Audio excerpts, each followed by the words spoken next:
Good morning, good afternoon, good evening, and hello. Welcome to the Pocket Mats tournament number 3 with $200 on the line and 73 players making the top cut. Well, actually, it could be 74 or 75. Could be more than 64.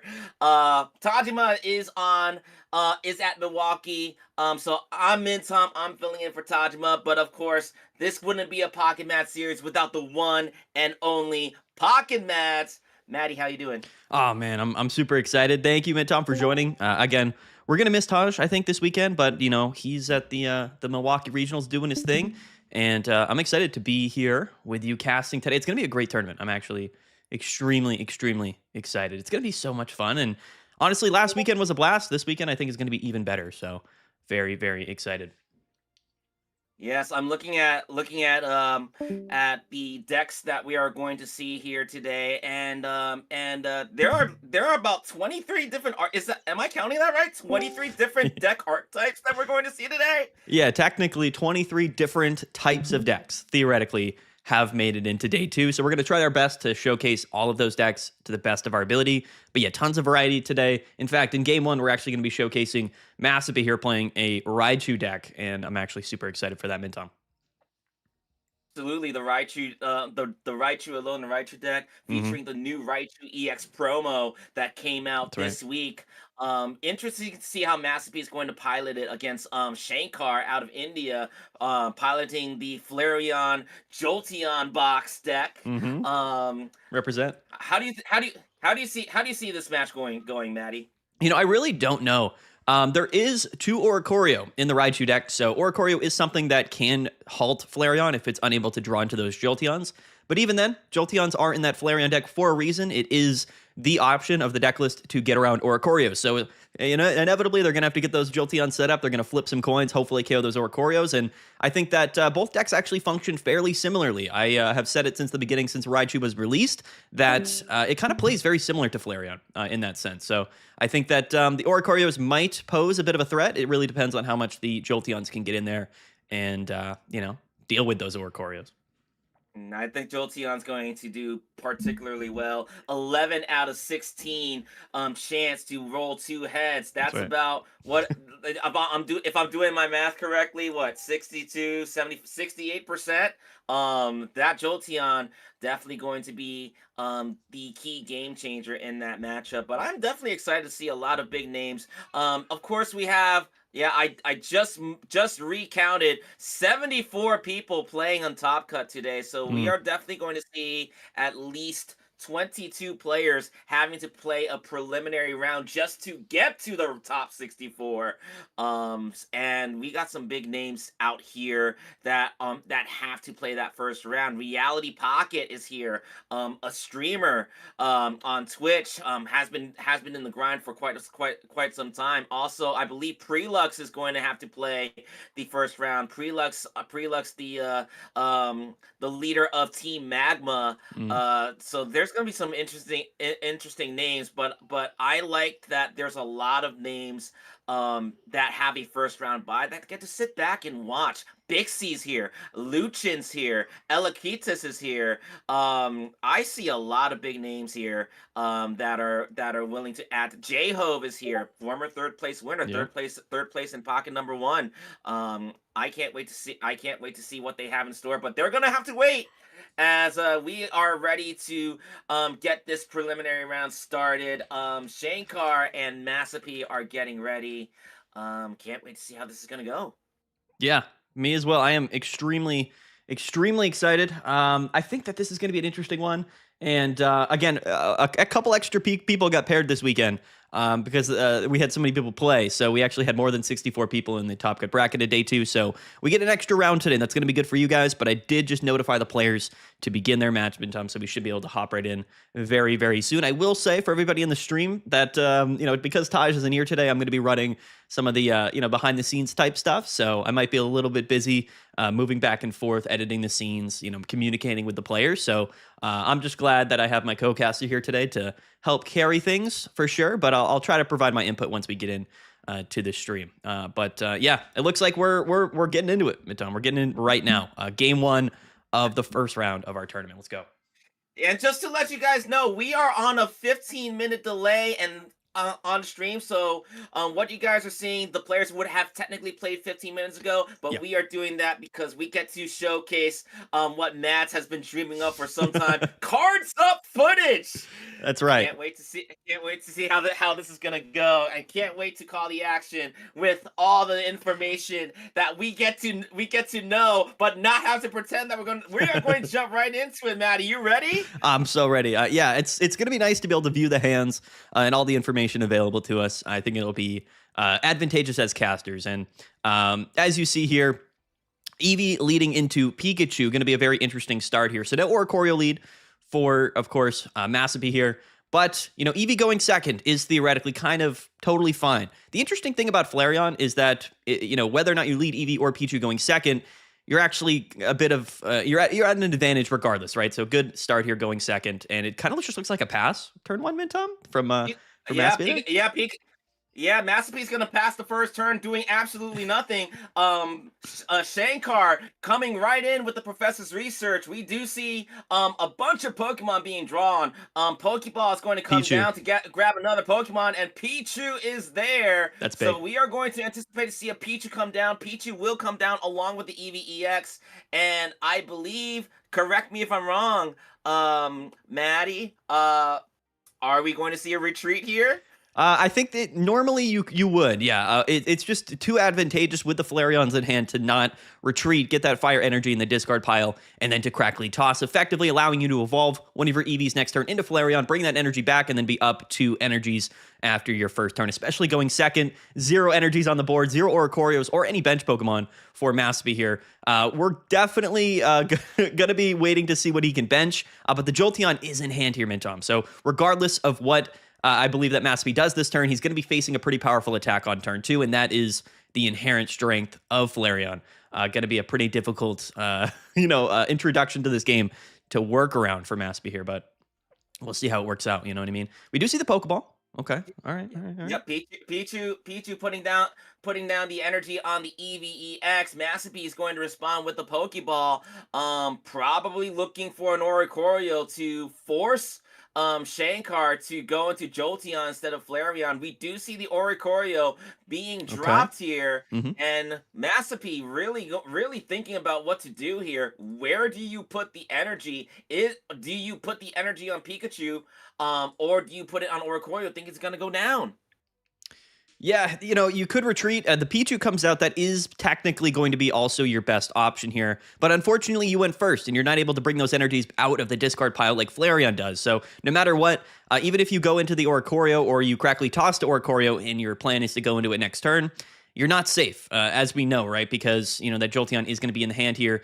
Just being behind on energies. And yes, he does crackly toss to the Oricorio. Again, hoping that Jolteon doesn't come down, but we know that it is about to come down. And that is certainly going to be, a bit of a difficult thing to get around, right? For this, for the Raichu player here.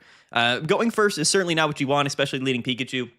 Probably kind of your worst case scenario. Now you're going to be behind technically 3 energies to 1 against Flareon. It really just isn't the best case scenario. We even see the repel draw there. So if we wanted to target down the Oricorio or the Pikachu, we could actually potentially get a KO on those Pokemon this turn, which could be, kind of devastating, I would say, for the Raichu player.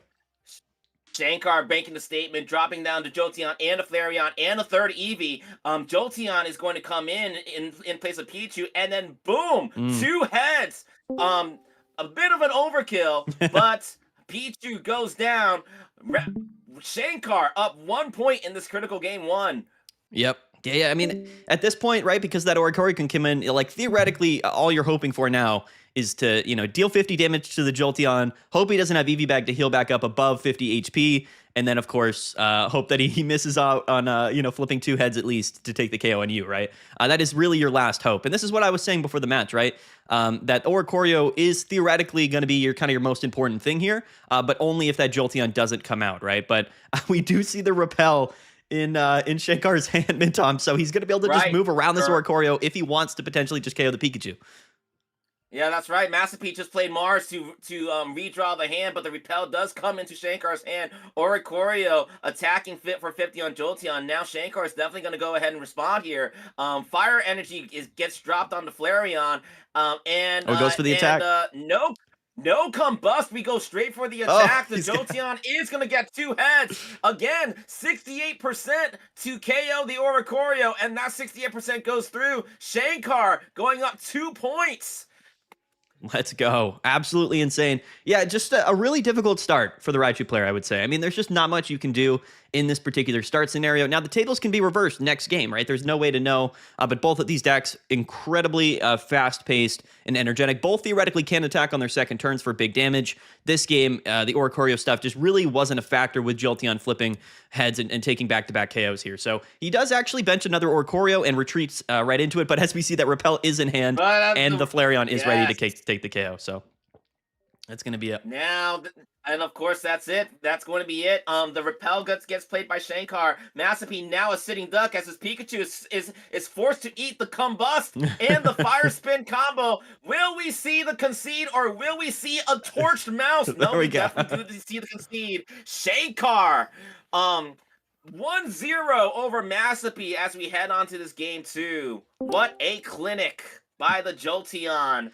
Yeah, kind of the perfect scenario, right? I mean, he got that Pichu, he went second, was able to get both Jolteon and Flareon in hand. It really was kind of the perfect storm for that Flareon deck for Shankar there. Exactly what you really want to see, quite frankly. And, that's kind of the expectation when you're playing Flareon is that you should be able to deal with really any scenario. It just kind of depends on whether or not you get those cards. So we might be able to see something different here in game 2, but that first game, incredibly dominant. 100%, just absolutely insane. All right. I was gonna ask a question that Maddie asked how Massipe is going to play this game differently, but it looks like we're just gonna get right into it. Game 2. Let's go. We're going to get set up here. The loading screen is definitely gonna go on. Maddie, allow me to guess. Massipe probably wants 2 Oricorios to start right away, right? Yeah, that's kind of your only hope, right? So it looks like, Shankar is going to be going first this turn and with the EV lead. So we know for sure that at least Massipe gets a couple of turns to set up. Even though he does lead Pikachu here, he's not going to be immediately a couple energies behind. So that is a big deal. Really opens up the possibilities for this game. But we do see the extra EV and the Sylveon and the research. So we're going to be able to draw a lot of cards here next turn. Yep. And we try to do an additional research. So a lot of options will be available here. The Jolteon is in hand. So the more I think about it, the more I do think that the Jolteon does increase the matchup here for Shankar, and he's bringing 2 copies of the Jolteon as well, so it should allow him to really deal with this matchup fairly easily. The other thing as well that you have to keep in mind is that Raichu can only hit for 130, right? And Alolan Raichu theoretically I think can hit for 150 if they have 3 energies. It maybe even be 160. So Alolan Raichu is really going to be your only option to KO a full HP Flareon, but Flareon has more HP, and theoretically it's going to be able to KO the Raichus a bit easier than they can KO the Flareon. So the more it kind of seems to be happening here, the more I guess well positioned I would think that the Flareon Jolteon deck is in the Raichu matchup. But not a bad start here. He actually elects Mintom to attach to the Pikachu and then just end his turn, so he doesn't retreat. And I think that's an interesting play for sure. Yep. Massipe using the 2 professors' research and the 2 Pokeballs to set up here, but no Oricorio out on the field. Shankar is definitely going to respond. Flareon comes down on the bench, but the fire energy is going to go where? Ooh, do we even know where? Shankar absolutely not sure how to play this. You have to anticipate that the lightning energy in the back is setting up for a Raichu. That Pikachu up front, Massipe is saying that Pikachu is a sacrificial pawn. So Yeah. how is Shankar going to respond here? Yeah, man, this is a really interesting scenario, right? Because I think what he's debating is maybe using that Repel a bit early. It might be something you want to hold on to because, of course, your opponent is playing Oricorios. Theoretically, you could play the Repel now, maybe bait him into Pichu, maybe attach to Eevee, and then just do, take a KO with that 30 damage attack. But he's electing to hold on to the Repel. I do think that's a smart decision with your opponent playing Oricorios. And he's just going to hit the active, right, for 30 damage, put on that pressure to the active Pokemon. And again, even if this Eevee in the active gets KO'd mid-time, it's totally fine because that fire energy can get recycled. So next turn, he could attach to the Flareon, and then just always be able to attack once the active EV goes down, if it does go down at all. So I think that this is probably the smarter play, a little bit passive. But again, I think he's going to be in the driver's seat this game no matter what, even without the Jolteon being able to get set up with the Pichus, right? So we'll have to see. The one copy of Repel in his deck is very, very useful up against Oricorio, and that's probably what we're going to end up seeing here. Be electing to retreat the Pikachu into the Pichu so that we crackly toss onto the Pikachu in the back here. And Mm. Massipe's going to end the turn. Shankar now will respond with the Pokeball. Which Pokemon is going to come out? It's going to be the Pichu. So the Jolteon option is now in play. Pichu will come down, and I would anticipate here that Massipe may retreat to the Pikachu once again.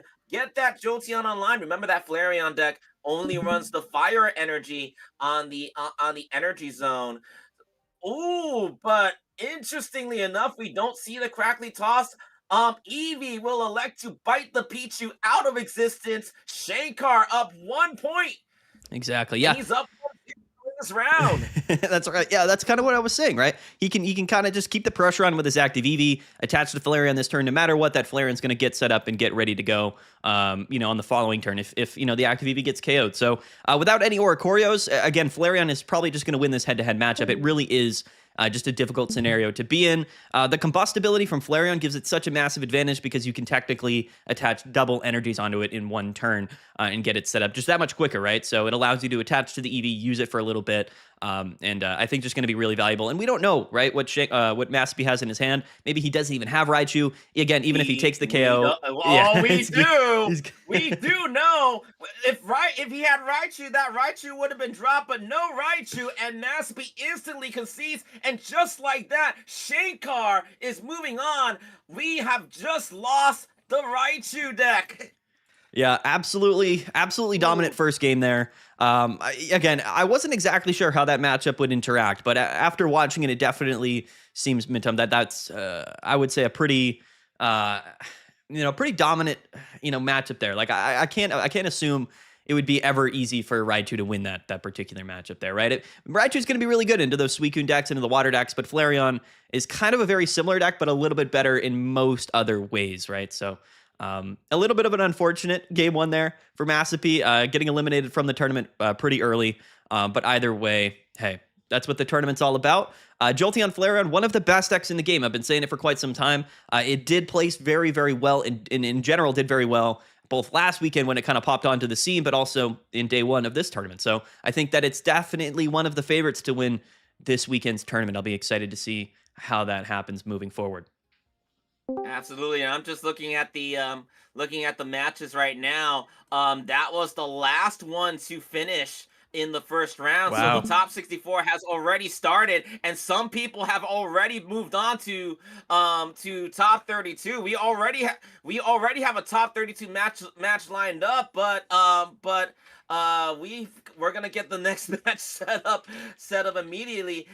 Matt, do we know where we're going? Yeah, we'll figure that out here in a little bit. I'll communicate with our judges and with the players. We'll get that set up in just a moment. So give me one moment, and we'll hop right immediately in. We'll immediately hop right into to the next round, to round two. Absolutely. So just to give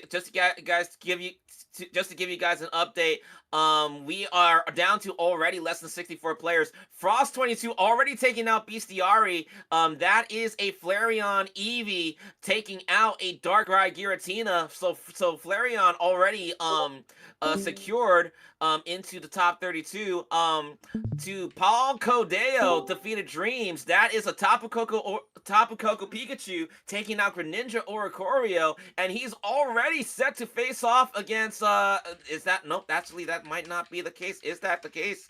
Let me go ahead and refresh that. Nope, yep, that's correct. Paul Codeo already set to face Bixie in the round of 32. Bixie playing a Suicune Greninja, just taking out another Suicune Greninja in the mirror match. Shreya's Place takes out Ogimon. That's an Espeon Sylveon taking out a double Flareon deck. So we're going to see a bunch of variety. Pain Pekko going down to Rob's Rob's taking out the Pain Pekka Suicune Greninja with his Greninja Oricorio. Nuzlet already taking down Abman.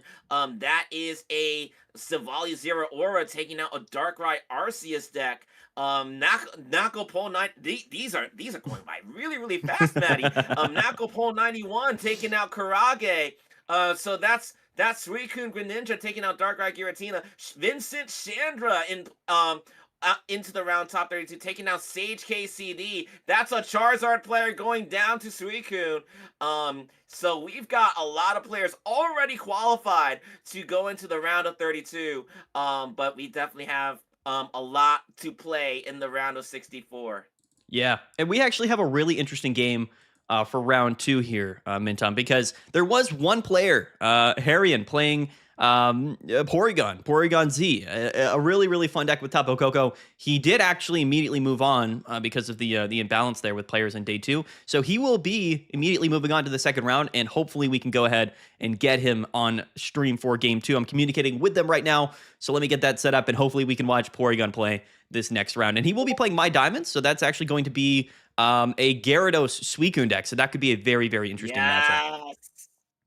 Yes. Yes. I personally have a affinity for Palkia that decks because Palkia enables mana, my personal favorite card in the entire game right now, but its efficacy drastically reduced since the Darkrai Giratina and Gyarados Origin Palkia days.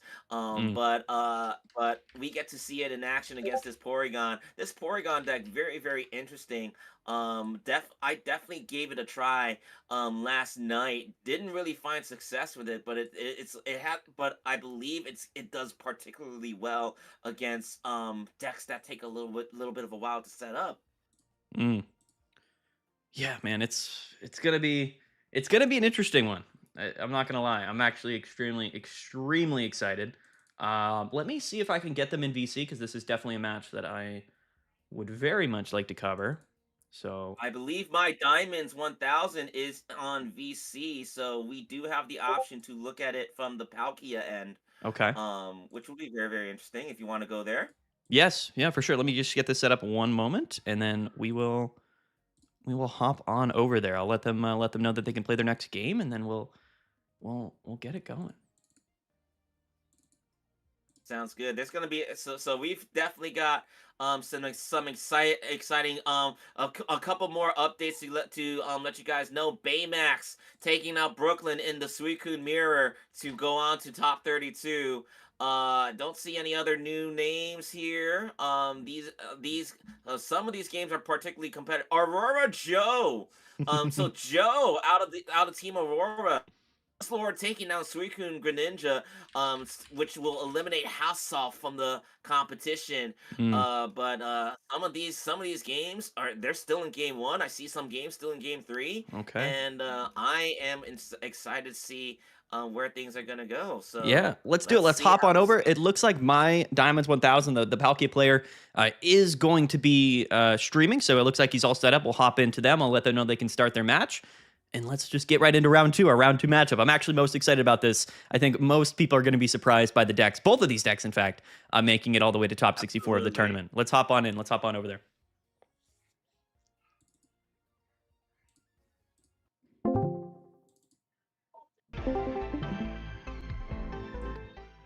Oh, okay. All right. Hold on. It looks like we might already have the game the game kicking up right now. So, uh no problem whatsoever. Let me start pulling this up for everybody. This game just started, and if I am reading this correctly, this is game one in the round of 64 between Harian and My Diamonds 1000. We see two Magikarps out on the field against Tapu Lele and a Porygon in the back. Harian going with the double psychic energies here, There we go. I got it pulled and up. the I got it pulled up finally. and we got the poison barb going here on the Tapu Lele. It is now turn three, and My Diamonds 1000 is going to respond. Um, but I see so many water Pokemon. Manaphy does come down here, and Magikarp is going to leap out, presumably to Manaphy. So we are going to see Manaphy versus Tapu Lele out in the active spot. But Tapu Lele has that ability. I believe that's Energy Arrow. Doesn't that hit anybody? It does, yeah. It can hit any Pokemon on the bench. It's, I believe, 20 damage for each energy attached to all of your opponent's Pokemon. Tapu Lele is a very interesting Pokemon because it can snipe the bench, but it does also require your opponent to have various energies on the board. Double Magikarps on the bench is going to be an interesting one here. This Manaphy loves to accelerate energies. That's going to allow Tapu Lele to deal a bunch of damage to, I believe, virtually any Pokemon. But the Porygons are getting set up here, Mintom. So going to be an interesting world. The Porygon stuff is actually kind of crazy if you really think about it. Because it can kind of get into its stage 2 immediately. You know what I mean? It's incredibly consistent. Absolutely. Absolutely. But let's go back into the action here. Leaf is going to come down onto the Manaphy. Manaphy's going to retreat. We're going to see the Gyarados come in, and that is the Wild Swing Gyarados. And you know what that does? Gyarados is going to be able to hit for 100 here. So he's going to Wild Swing. 2 Pokemon are going to go straight to the discard pile to power up that Wild Swing. And Tapu Lele is going to go down. My Diamond's 1000 taking an early lead. It's 1 point to My Diamond, 0 to Harian. Yeah, that's a really aggressive early KO. Now, Porygon Z can only do 70 damage, and as we know, this Gyarados player, My Diamonds, he's playing a bunch of basic Pokemon, so it's actually fairly likely that he'll be able to back-to-back KO on the Porygon, right? Because I believe Porygon Z only has 130 HP, so a full bench does equal 140 damage. The Gyarados might just be able to sweep through this Porygon Z. A very interesting matchup between 2 Pokemon that aren't really considered to be that common in the metagame, you know what I mean? In terms of like overall meta viability or popularity. A very interesting interaction between these 2 Pokemon. Absolutely. Now, Porygon does have the ability Slowing Beam, so if used, then My Diamonds will be forced to put 1 water energy on the Wild Swing. I don't think My Diamonds 1000 is going to really worried about that much. Remember that Gyarados can swing for a maximum of 140, so that is an absolute concern here. And I'm pretty sure Harian has considered this possibility. Pokemon Communications does come out after putting the Poison Barb onto the Porygon in the back. My Diamond's taking a look at the effects list here. He's just going to hit him. He's got to just hit. But it only does 70, you know what I mean? It only does 70. The poison, now, if we can't get double basics down, okay, we do top deck the Pokeball, so it looks like we will be able to just go double basics and actually just immediately want to KO this Porygon. A very aggressive game from the Gyarados, showcasing how crazy this Pokemon can be. Oh no, My Diamonds, wait a second, My Diamonds, you might have just made a mistake here. Oh no.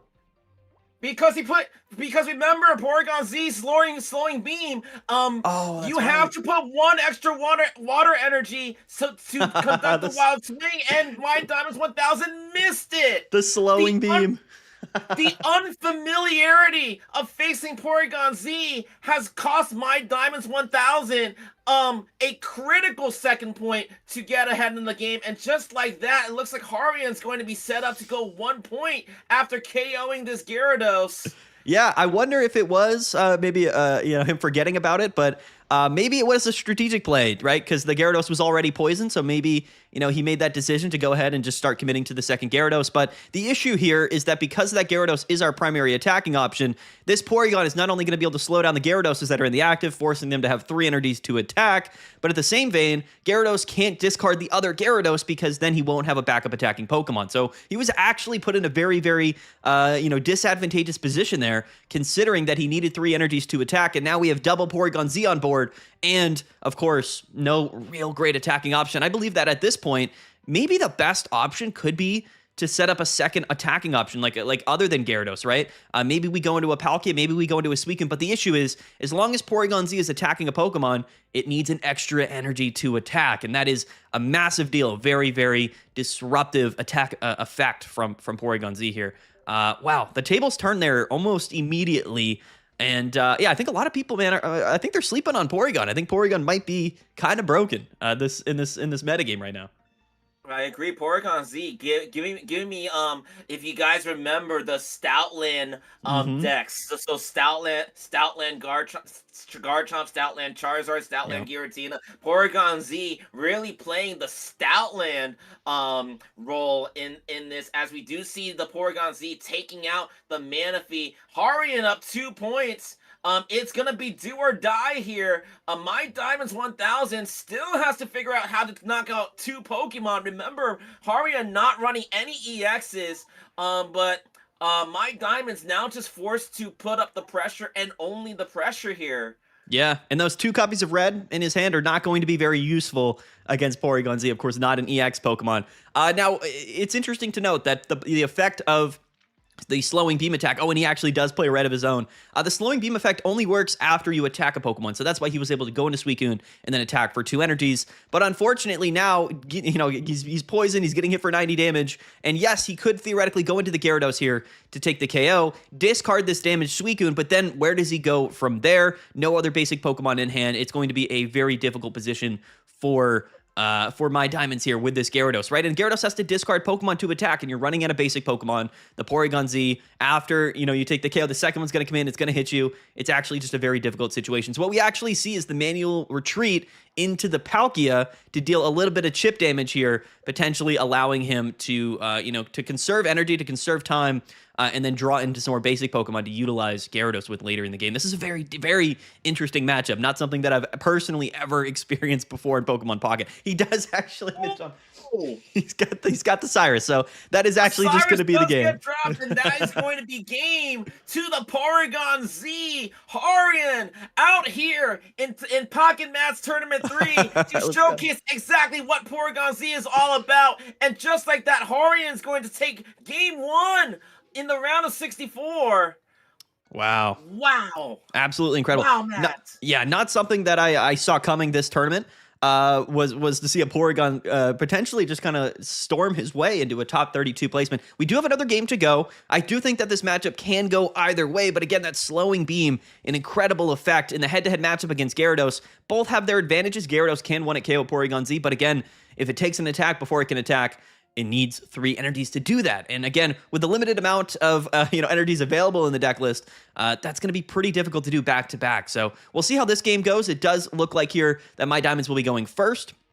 Now, for the people on stream watching this game, the hand is cut off here just by the nature of the resolution of the games, but it's okay. You can still see, I think, a little bit. What's in his hand? Yeah, okay. We can still see it a little bit. But the Magikarp lead into the Porygon. Going first here, probably not great. We would rather go second, especially after losing game 1. We'll see how this game goes. I'm actually really curious. This Porygon is very, very impressive. Might be kind of the story of the tournament this weekend. Very, very interesting. Yeah, well, Harian out of Bosnia and Herzegovina, be able to bring the Porygon to the forefront. We do see that My Diamonds 1000 starting off with Magikarp, Manaphy, and Suicune. Magikarp's out front now. Porygon will get the Psychic Energy and the Poison Barb down. Will data scan to check the top card of their deck. We are going to anticipate this. We're going to see. I'm assuming Porygon's going to attack for. Is that 20 or 30? I believe it's 20 damage, so it's more than nothing, right? It is going to be a little bit of damage there on the Magikarp, but every bit matters, right? With the Poison Barb, with Porygon Z potentially hitting for 70. Just being ahead on energies is going to be a really, really big deal. Because now you force the leaf out, you force the retreat, and next turn you got to understand that whether he has Porygon 2 or Porygon Z in hand, well, I guess, does he play rare candies in the list? He does not, so he is actually reliant on the Porygon 2 to come out, but Porygon 2's effect means that if he evolves and he attaches an energy, he can immediately go into Porygon Z and hit with that slowing beam next turn, so it's very likely that we see that come out from Harian this turn. But anyway... Manaphy using Oceanic Gift to give extra water energy to the Magikarp unhurt and the Suicune on the bench here. My Diamond's potentially setting up for a Gyarados play to get rid of the Magikarp that's weakened. Now, Harian's going to respond. how a Pokeball does come down, so we anticipate to see either a Porygon or a Tapu Lele in the hand, but now he's thinking. One of the things that I've always stressed as a tournament player, take your time and think. Yes. Not all plays are automatic. Consider your end game in mind, and Harian doing that and choosing to Pokemon communication, presumably the card that he just got from the Pokeball. Yeah, he's gonna be looking for that Porygon too, for sure. That way, he will be able to attack. Oh, he gets another Porygon out. Did he calm for the same Pokemon? Is that even possible with Pokecom? Tapu Lele is No, also an interesting one here mid-top, because he could just yeah. attach and then snipe the Magikarp on the bench, right? There's 3 energies on board. So Yeah, I definitely asked this question a few months ago as to how Pokemon communications work. You know what it does is it selects the card before right. putting the original back. Oh, he whiffs on So it this turn though. he He misses does. it mid-top. That's a big deal. That's a big deal. He basically gets another turn to now go into Gyarados here, or Suicune rather, and he will actually just be able to take the KO this way, as well as evolving up that Gyarados. So this is a really big deal. We're getting one Porygon immediately out of the way. I do think that Harian here got very unlucky with his inability to draw that evolution Pokemon. Now, keep in mind, he does not play Rare Candy in the deck, so to get Porygon Z out, he is entirely reliant on getting the Porygon 2 out, so he has no way to effectively skip into the Stage 2 Porygon Z without actually going into the Porygon 2 beforehand, so keep that in mind. That is definitely a very important note. The Poison does come out on the Suicune, but at this point, him missing out on the evolution that turn is a massive deal. One of his Porygons immediately goes down, and the Suicune is basically just primed and ready to sweep through the game, basically. Oh, and it does. And it Wow. does. Wow. Harian concedes. It is now 1-1. One to my Diamonds 1000, one to Harian. We are going to game 3. Let's go. Let's do it. I'm Let's actually. go. This is such an interesting matchup. Like Porygon Z, he even went second there, led Porygon. Again, he just got a little bit unlucky, didn't draw the evolution Pokemon there. But you got to understand that, it doesn't always go your way, right? No matter what deck you're playing, there's no guarantee that you're going to draw the Pokemon you need. Suicune and this particular Water Toolbox deck has so many different options between Palkia, between Suicune, between Gyarados. You're almost always going to have either a full bench or an attacking option available to you, whereas the Porygon is sort of reliant, right, on having that one particular option. So if it doesn't come out, you're probably not going to be able to win the game, right? But anyway, game 3. Let's go. And the Tapu Lele lead with the Suicune lead. Very interesting. He goes first yet again. My Diamonds goes first for, I believe, like the 3rd game in a row. Yes, Professor Research is going to come down to draw 2 cards. Pokeball coming out next. What does that Pokeball find? The Pokeball's going to find the Mantike here, and you have to pass, but Suicune in the active spot, that Legendary Pulse will allow my Diamonds to draw another card. Harian will now go ahead and try to respond immediately, and we're already in the think tank this early in the game. What is going on, man? Yeah, it's tricky, man. Like this is such an interesting matchup. Just not something that you would ever see typically at like a top 32 moment here, or top 64 even in a tournament of this size. But I would say that both players probably are not very experienced in this matchup, but both very strong players, both really kind of putting on their thinking caps and realizing maybe what the best move is moving forward. Now the silver comes out here, which is an interesting card in general, but in this matchup, kind of crazy. He's definitely not going to be grabbing the reds here. Could potentially be grabbing the leaf, yeah, for sure. Now, there's 2 copies of red in my Diamond's hands. Of course, they're not going to be useful. So to have both of those supporter cards in your hand this early in the match that are never going to be useful is definitely a bit unfortunate. But we do have a lot of Pokemon in play here, mid-tom, so we can kind of slowly get into our board state. Suicune's going to draw cards, and as we see, the full bench comes out, and we do have a Gyarados ready for the following turn. So but here's the thing about Silver, Matt. It's not just you get to select a supporter and put it back in the deck. Harian now knows there's a repel in my Diamonds 1000's hand, so that is going to be part of his thinking process as he analyzes what to do next. And I would imagine that in this particular board state, repel's your worst enemy, isn't it? My Yeah. diamonds will now know to target the Porygon at all costs. The Tapu Lele, really, not a threat to KO a Pokemon at this time. It's just there to put down some aggressive damage. So Harian's going to really think about it, and it looks like the decision is to not put down. Maybe he doesn't have it, but Tapu Lele going to attack Suicune, pip it for 20.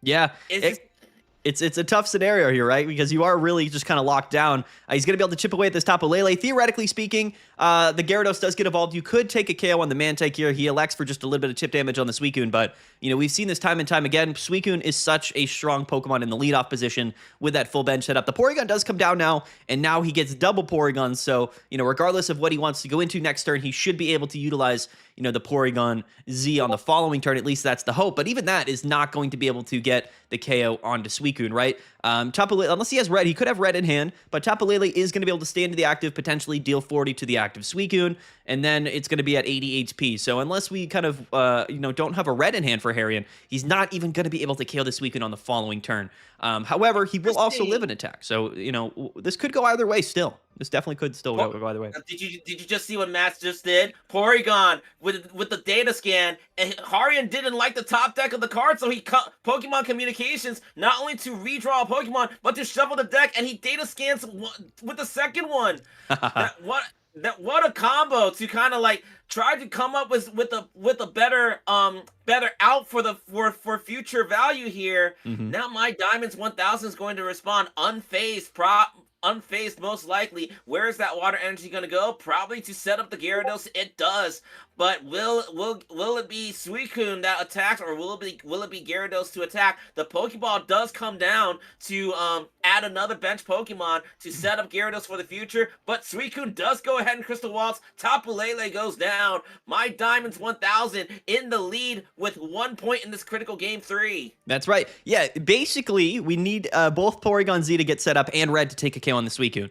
And once we do, we still have that Gyarados on the back line, which means that Gyarados, again, with the basic Pokemon in hand, will be able to just discard the bench and take the KO from there. So it's actually a very tricky situation. We do see the Porygon 2 come out, which will lead to the Porygon Z with the Buggy Evolution ability, but that's not a guarantee that even after we KO, or if we can KO the active Suicune, that this works out in his favor. We do see the ability there from Porygon, and then the Pokeball to shuffle the deck, and here comes the Porygon Z, which is cool because it does thin the card of the deck. It's a very strong ability, but no red, which means he's not able to take the KO. Yes, he is living an attack this turn, and he's basically forcing Diamonds to attach to the Suicune if he wants to KO, but what we see is the retreat.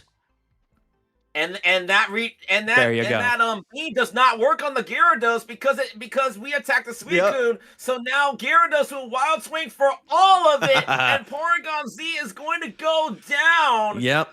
And he discarded the Suicune here, mid-tom with 10 HP. So it's completely out there. He can't even. It's not even a factor anymore, right? So just the power of Gyarados here is incredible. Is this checkmate, Mads? It really depends. It looks like we've got, 2 or 3 basics in hand, so I can't imagine that it's not. Yeah, okay, he's gonna go ahead, hit him for 20, no. And that's unfortunately gonna be the game. Wow, Gyarados, kind of the kryptonite almost a little bit for Porygon here in this matchup, huh, Minton? Just a very unique matchup here. But yeah, that is going to be the concession. It did go to game 3. Of course, we were a little bit late to game 1. The players did start their matches a little bit early. But yeah, just an absolutely intriguing matchup. This Suicune Gyarados deck here, and I'm going to go ahead and swap over to our other scene. The Suicune Gyarados matchup or deck list is a very, very interesting deck. It's been floating around in the metagame for a couple of weeks now, Mid-Tom. Of course, yes. Not the standard. It's not Greninja. It's not, Giratina, but it is still Suicune, and that Gyarados with Wild Swing, it is an incredibly strong Pokemon. A bit of a dark horse, I would say, right? In terms of, when the decks in the metagame. When you analyze this deck, you would think, Suicune's gonna attack first, and then Palkia's gonna be the main sweeper. No, the main sweeper is the non-EX Wild Swing Gyarados here, and most players don't realize that until it's too late. That is why there's so many Pokemon in this deck, in order to ensure that Gyarados swings for 140, and against a Suicune Giratina deck, against a Darkrai Giratina deck, you only need Gyarados to swing like twice. right? Right. That's why there's two reds. That's why there's two reds in the deck, and of course you got two leafs in the deck in order to ensure maximum retreatability. Yes, you don't have a lot of trainer cards or supporter cards, but you're pretty much over reliant on the Gyarados here. But that Gyarados does quite enough damage to hit its targets. Yep. Yeah, definitely. So there it is. We're immediately kind of, in the process of getting into top 32. The tournament's going so quick. Pokemon Pocket is really fun. It's really energetic just because of how quickly some of the games can go, right? Even a 3-game set can be over in, 10, 15 minutes. But the variety still in top 32 is pretty, it's pretty crazy. And I think that no matter what we see here in top 32, I have told the judges to go ahead and just pull up, any match that might be next available for us. That way we can just immediately hop into something, where it's going to be rapid fire. And you never really know. Last week, Suicune and Greninja did win the tournament, but there's a lot of interesting developments this week. As we said, 23 different decks in Top Cut this weekend, Mid-Tom. You never know what's coming up, and it could be crazy. Yeah, so while Mads is communicating with the tournament staff to see which match we're going to see next, I'm going to run you guys down the field again as there are more results to report on. Elakitas taking out King Solomon in the top 64 to go to move on to the round 32. That is a Savali Giratina going down to a Suicune Greninja. Elakitas now set to face off against Baymax in the top 32. FedX 2729 taking out Blaziken to move on to the round 32 to face Vincent Chandra. So we just lost here a Suicune Palkia player. We just saw one with My Diamonds 1000 moving on, but Blaziken unable to move on. So it's going to be FedX 2729 versus Vincent Chandra in the round of 32. Light XZ taking out Jiggly to move on to face off against Nakapole 91 in the round of 32. That match is still in progress. In fact, Light XZ already up 1 game against Nakapole 91. This thing is going really, really fast. We do have 2 matches that are still ongoing in the top 64. So Cloud D and Bounty Hunter at on game 3. Nabugu and Niluchin still have they gotten started, or are they stuck in game 1? That's a Savali Zero Aura versus a Pikachu Tapu Koko. Could it be that everyone's being stalled out by Oricorio there? Who knows? Free Tendies eliminating D Curry to go on to face Nussel in the top 32. That match is in progress, and Free Tendies is up 1-0 against Nussel. Robs is already in the top 16, taking out Lance, who took out J-Hove. This is going by really, really fast, but both J-Hove and Lance are now out. Rob's in the top 16. Shankar, we just saw Shankar beat Massipe. He has also taken out JMPM9, and he is currently facing Ghost 319, who took out Corn Dog. That match is in progress. Ghost 319 with the Flareon mirror match, up 1-0 against Shankar. Frank Freak 23 is waiting for his opponent in the top 32, but he does take out Timo 2-1 in a Flareon mirror match. And he is set to face off against the winner of Tense Regent 4 and Satoshi. Taking out Dark Chero here in the Suicune Mirror match, is currently playing Sharia's Plays, who already defeated Ogimon. That match is in progress. It's Espeon up 1-0 against the Suicune Greninja. Sharia's up 1 against Mai. Bixie is already in the top 16, taking out Pogo Deo. That Suicune Giratina taking out the Tapu Koko Pikachu. So we're going to see Bixie in the top 16. Bixie, a massive player, a 2-time Ursi Day winner, a major name in the tournament circuit, and proving again that he is amongst the best of the best. He's already in the top 16, waiting for the winner of Mai and Sharia's Plays. Amaro P taking out Antonio Safe 2-1, and he's currently facing Suiju, who took out Coley. Coley, remember, went undefeated with the Flareon EX with the Leafeon and Jolteon last week, playing the same deck this week, but no success. Coley does go down to Suicune Giratina, so now we're going to see the mirror match against Suigi and Amaro P. Rionar taking out Spicy, and is now currently facing off against Frost 22. Nayara Poke taking out Pocket News here. And is currently facing off Melopreme, who took out Yaya in that dark Ride Giratina Suicune Greninja matchup. Toby SXC taking out Brendan.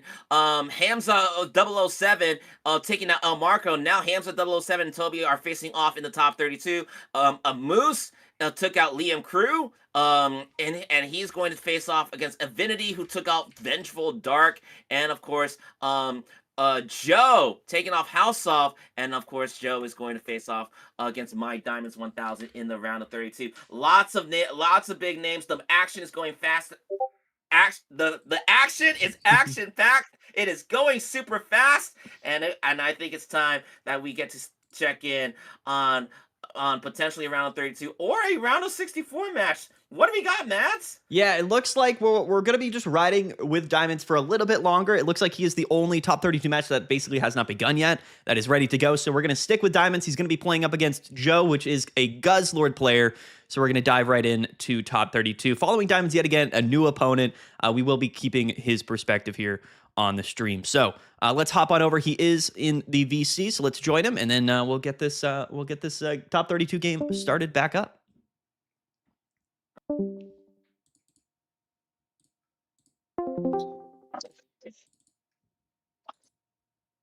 All right, so now we are just getting set up here. My Diamonds 1000. We just saw his perspective, taking out the Porygon.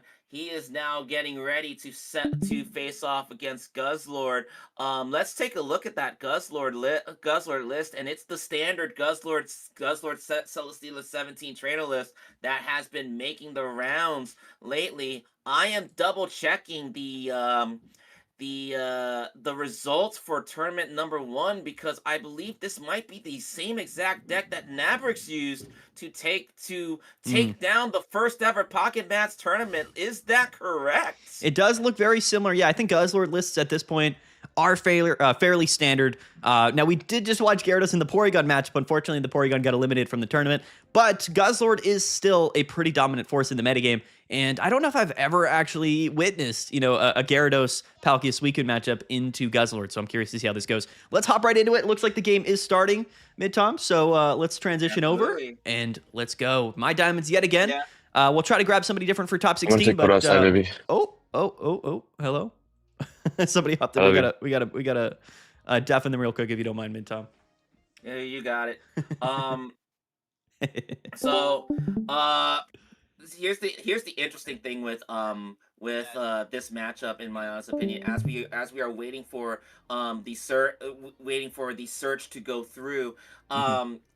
We just saw the Gyarados Wild Swing, right? Gyarados can Wild Swing for 140, right? How much HP does Guzzlord actually have? Guzzlord has 170 HP, I believe. So it's going to be, it's going to be really difficult for Gyarados to kind of take that KO. As well as you keep in mind, Guzzlord is discarding energies all the while, right? With with its Grindcore attack. So it could be very difficult. Absolutely. I think honestly, anything that happens with Guzzlord really comes down to whether or not they flip heads or not. It ends up just being kind of the deciding factor in so many games. Guzzlord is a strong opponent regardless, but if you're not flipping heads, Guzzlord's probably not going to feel that good. But if you're getting heads on all of the coin flips, it's going to feel very, very strong. So I think the same thing will probably be the case for this particular matchup.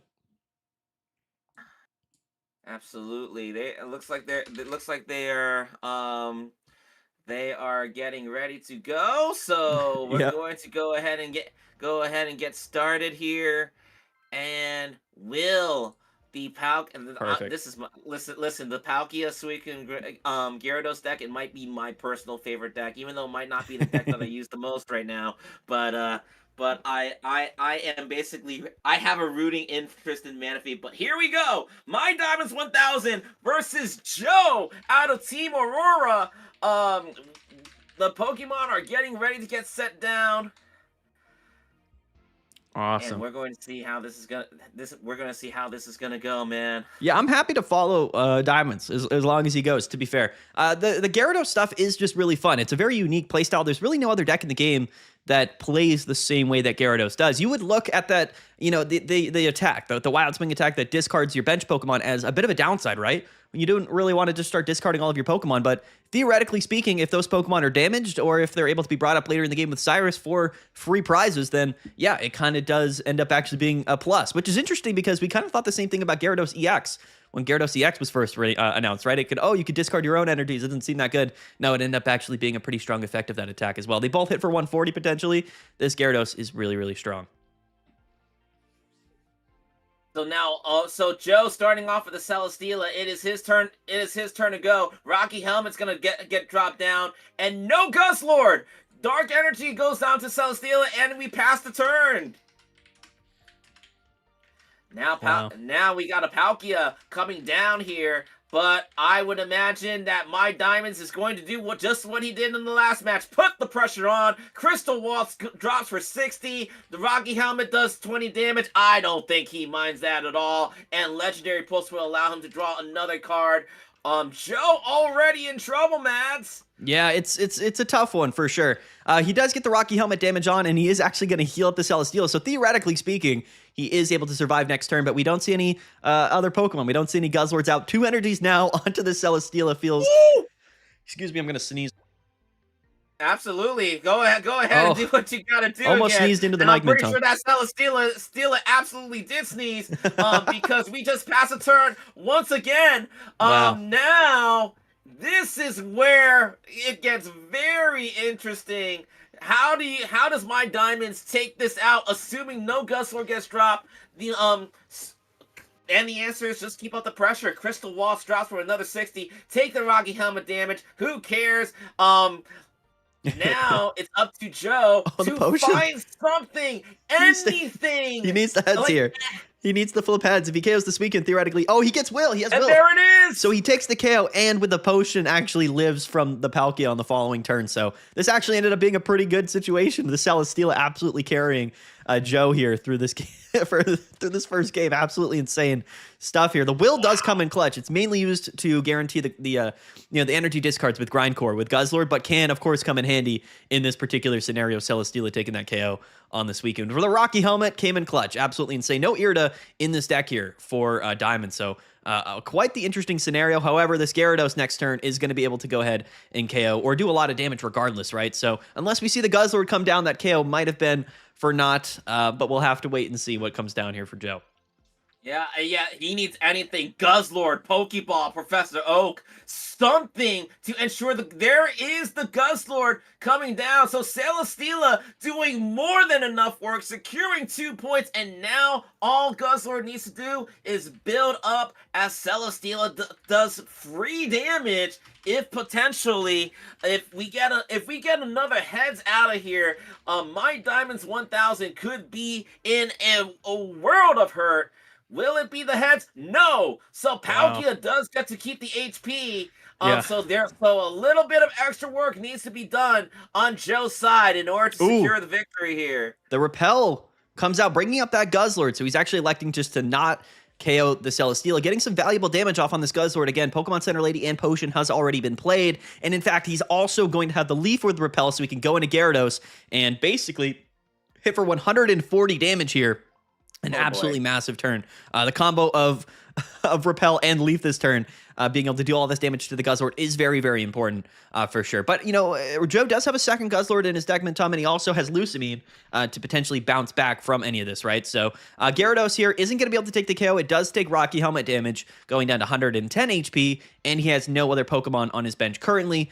So honestly, that's definitely the play that you make. You want to prioritize damage on the Guzzlord, but where does he go from here? That's the question. Maybe Grindcore discards all of his energies. You have no way of knowing. This is the scary part of playing against Guzzlord.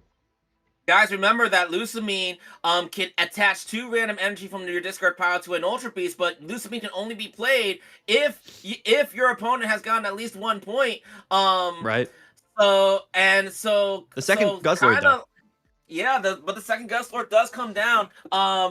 Celesteela electing to switch itself in? Huh? What is going on here? We're gonna go Flippy Flippy. Oh, we got the heads! He got it. He said, you know what? Listen, this Guzzlord's at 30 HP. I'm not leaving it in regardless. I might as well just go into Celesteela, get those 3 energies potentially in the discard pile. Maybe I don't do any damage. Maybe I do. But that 100 damage is clutch. Now Gyarados here, if he attacks, does also go down. A very interesting scenario here. And we do have both Guzzlords on the bench and maybe potentially a Lusamine in hand. We don't know. Actually, the tables turned very dramatically, and that was no Will. There's only one copy of Will in the deck, so that second 100 damage attack from Celesteela was entirely, off the coin flip. So absolutely incredible there. Oh, but Gyarados electing to attack and basically take the game lost. This is the equivalent of a scoop. My Diamonds electing to just go to game 2. Wow. So Joe is going to get game 1 immediately. The Celesteela MVP game 1 doing 200 damage in 2 attacks. Absolutely incredible. Who needs Guzzlord? More with the Rocky Helmet, man. More. More. Who needs the Guzzlord in that matchup? Absolutely insane stuff. We're going to be going into game 2. That's crazy. Guzzlord, man, it's such an interesting deck. It really is. One of the most volatile decks in the entire game. Celesteela, man, putting in absolute work. A very, difficult start, right, from Joe there, but ended up working out really well for him. Absolutely incredible stuff here. Crazy. Absolutely. I feel like people looking at that Guzzlord deck and thinking, okay, it's all Guzzlord. Yes, Guzzlord does the brunt of the work, but I feel like they've kind of underrated Celesteela a little bit. Celesteela, when left unchecked, can do damage on its own. And with the Will in hand, like Will is a potent card in that deck. Yeah. Either guarantee the grind core or guarantee the 100 damage.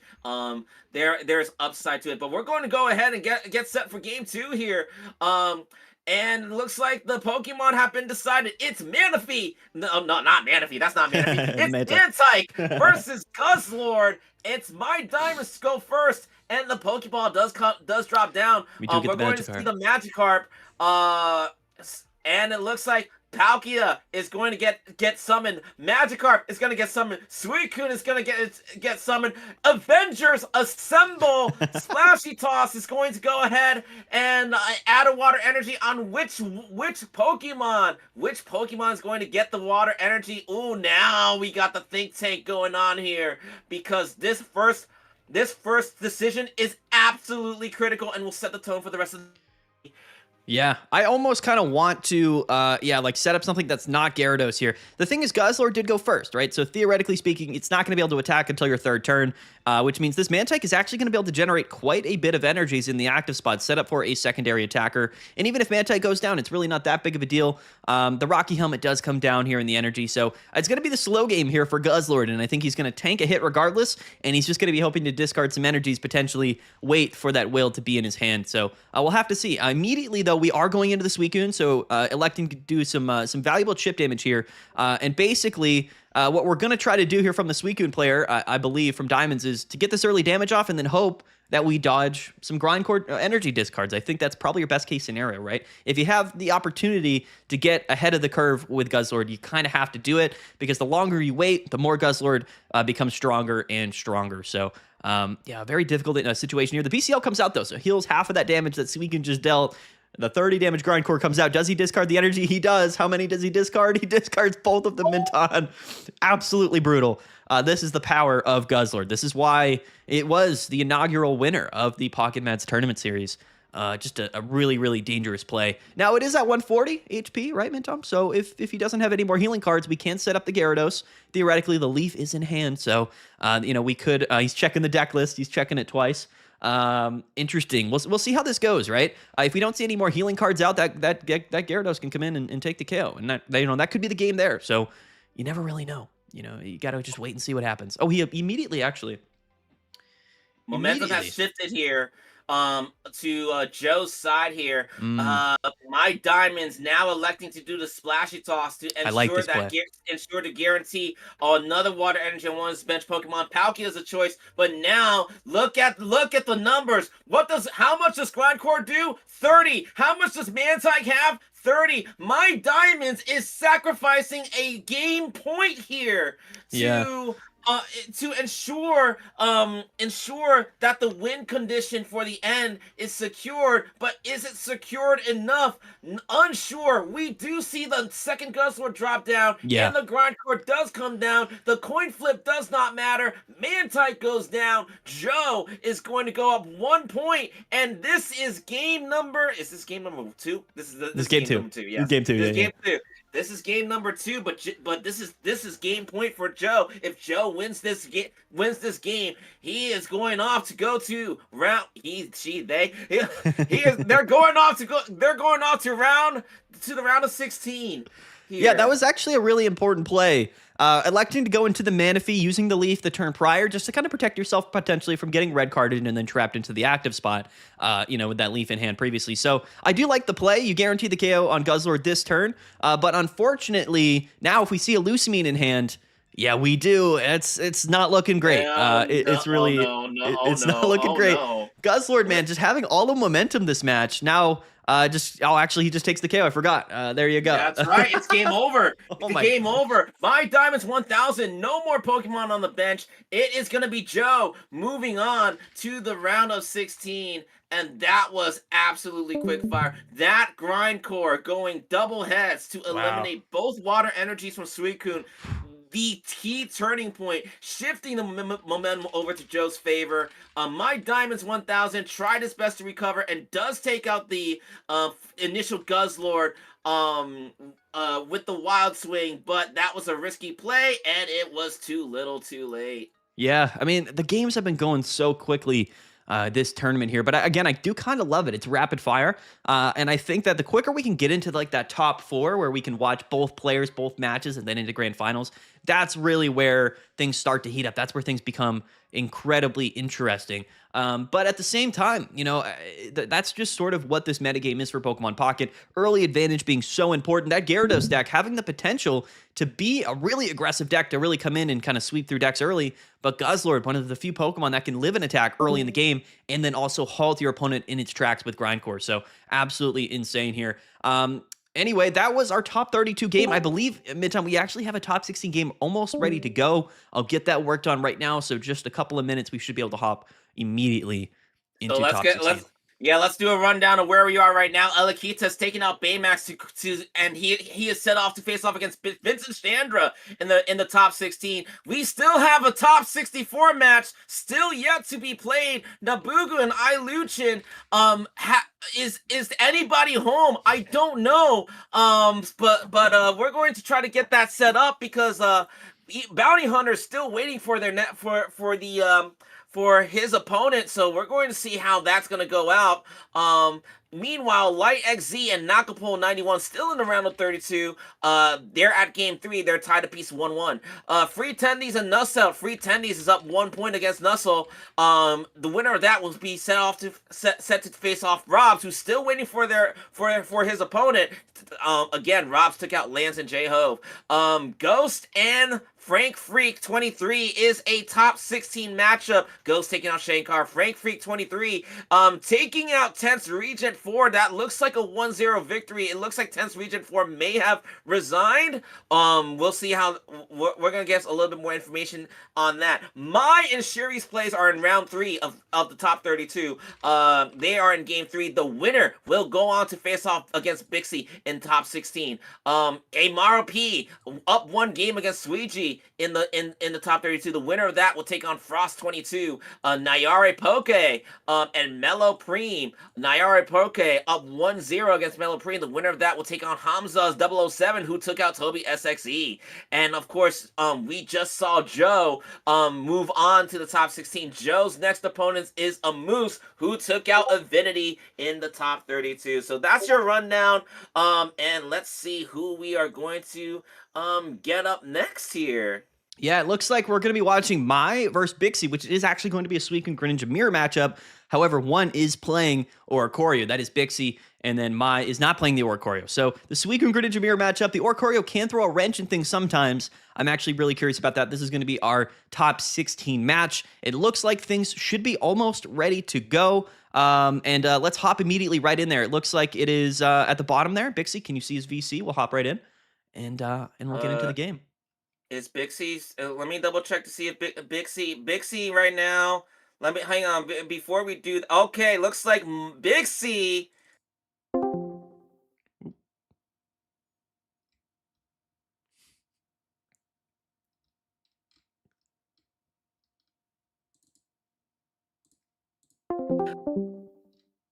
Oh, we missed. Oh, there we go. We're back. All right, got him. Oh, hi, Maddie.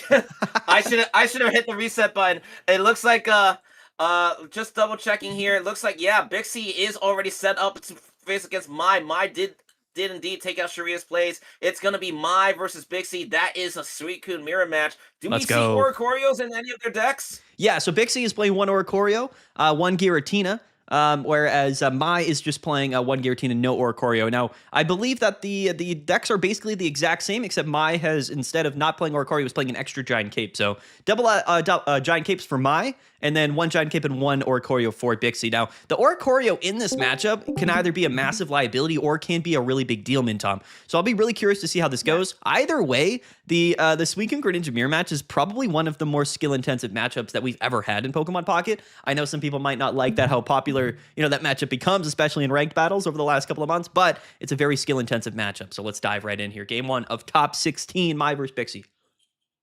Bixie, a two-time Ursi Day winner, the runner Wow. up to Narumi in the Ursi Day $10,000 tournament back in May. Here we go, game 1. It's Bixie, Mai, it's Suicune on Bixie's side, it's Froakie on my side, and Mai is going first here. The Giratina is going to get dropped down, Giratina's and big. because there's no water energy on the first turn, doesn't matter. Giratina can generate its own energy. A psychic energy does come down on Giratina with the Broken Space Bellow. Bixie's going to respond, and Bixie's going to respond fast. Pokeball comes down. Froakie comes down. Water energy on the Suicune to get that ready, get the aggression ready. Will Bixie pass the turn here? No, not quite yet. A Giant Cape comes down for the extra protection here. And that's gonna do it. Bixie's gonna pass the turn. The Legendary Pulse is gonna come in to get the draw. There's the Giratina, but it might be one turn too late. It might be, yeah. It's such an interesting matchup here, right? I feel like whenever I play against Suicune and they go first, they always get that Giratina down turn 1, because it is a really, really big deal. But the Greninja rare candy, so the Greninja comes out on the second turn, and we got the Broken Space Bellow game 1, or turn run rather, just to actually, like, Suicune's so interesting because obviously you want Suicune in the active to start drawing cards, right? But there's so many other factors that come into play. Do you get your Greninja out early? Do you get that Giratina out turn 1 to potentially Broken Space Bellow to use it later in the game? These are all things that Mai kind of ended up doing, even though he didn't lead Suicune and he went first. So, a situation that might have immediately seemed disadvantageous for him has actually ended up being a really, really strong start. And that's the power of Suicune here. So we'll see. We'll see what Bixie's able to do here. He does have double Froakie on the bench. We do see the Suicune in the active with the double water energy, so he can attack the Greninja, but that Giratina is just going to be kind of creeping up. It's going to be ready to attack in 2 turns. It's something that you have to account for sure. Bixie's going to respond. That Giratina came too late, so as expected, the second Suicune does drop. We're going to see a full field of Suicune and Froakie Greninjas versus the Giratina in the back. No Suicune on my side, so that could be a concern here. Suicune does do the Crystal Waltz to chip Greninja down, excuse me. Giant Cape coming down from Mai here. A Froakie also comes down from Mai. We're gonna go ahead and Water Shuriken. Who are we going to pick? We're gonna pick the Suicune in the active spot. And I would anticipate that Mai's going to go ahead and Broken Space Bell to get that Giratina set up. No Suicune on my side, so the options are limited for Mai. Bixie might be in the driver's seat here. Yeah, it's a tough decision, right? Because Irida exists, Giant Cape is on that active Suicune, so this chip damage that you might have been doing with Greninja might be completely useless, and your Giratina still might not be able to take the KO on the following turn. Now, the other side to that is that if we do, in fact, attack with Greninja, then we can't Broken Space Bellow with Giratina, and it's not ready to go. So he had to make a really interesting decision there. This Greninja's in the active spot. He does elect to retreat to kind of sacrifice that Froakie, live for maybe yet another turn, and I do like this play. Not only do we get the Water Shuriken ping out on the following turn, Greninja stays alive potentially, but the Giratina is now ready to go on the next turn following, right? So we'll have to see exactly what happens here. He actually hits him with the red card, and we did see that Irida get dragged away, but he draws double Iridas here and Mars Oh my off goodness. the red card. But, the Giratina is set up. It's ready to go now, so even though the Soroki will be going down, theoretically speaking, there is 150 damage on the board for this Giratina. But the Giant Cape is on the Suicune. That's what I said. Very, very important. And there's that Irida. He was hoping that he would miss it, but now he red carded him directly into both Iridas here. And he's just going to go ahead, take the KO on the Froakie, and he's going to hold the Repel in hand. He's going to hold that Irida in hand. And truthfully speaking, he's definitely in the driver's seat position. He's at an advantageous position here. Giratina forced to come in, and again, not going to be able to take the KO here, which is definitely a bit unfortunate. Still no Greninja, actually, from Bixie here. I don't know how many turns it's been, but it still doesn't have a Greninja on board. But it might not end up mattering. That's the crazy thing about Suicune. So many different lines, so many different opportunities here. Giratina, really his only option to win this game might not even be enough, which is absolutely incredible here. Bixie going up 1 point after taking out that Froakie. Giratina coming up. Oh, the chaotic impact just goes ahead and drops right away. Now Suicune now down to a measly 10 points, but that recoil damage is going to affect Giratina. The repel comes down. Remember, Giratina's a basic, so it works. So Greninja is now fully exposed to the world. And Bixie still has a supporter to play. Yeah. So now, and guys, we're on a 15-minute delay. We can see the hand. Which one is Bixie going to go? We know that Greninja is going to die, but this is a critical decision that Bixie's going to have to make. Do we Irida for the heals, or do we Mars to limit Mai's hand and take out the win condition? Bixie chooses neither. The Crystal Waltz is going to take out Greninja, and now Bixie's going to have both options still in play in the next turn.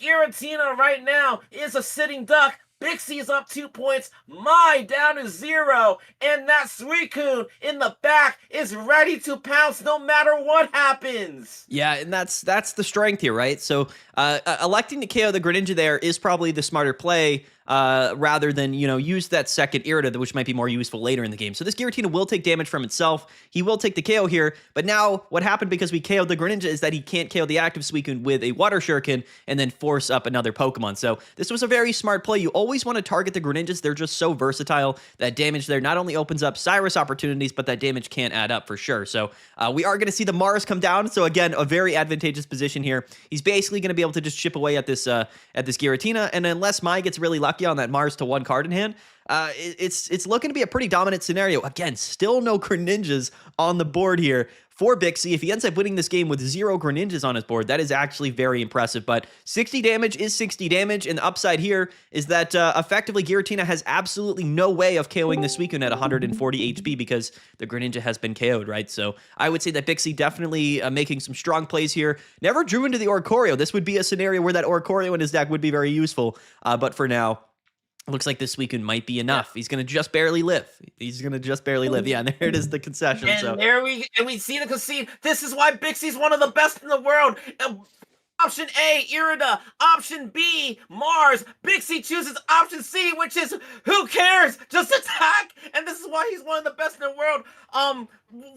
Saving both options in the end to maximize the end game condition. And just like that, Bixie going up 1-0 after Mai has nothing left but the option to concede.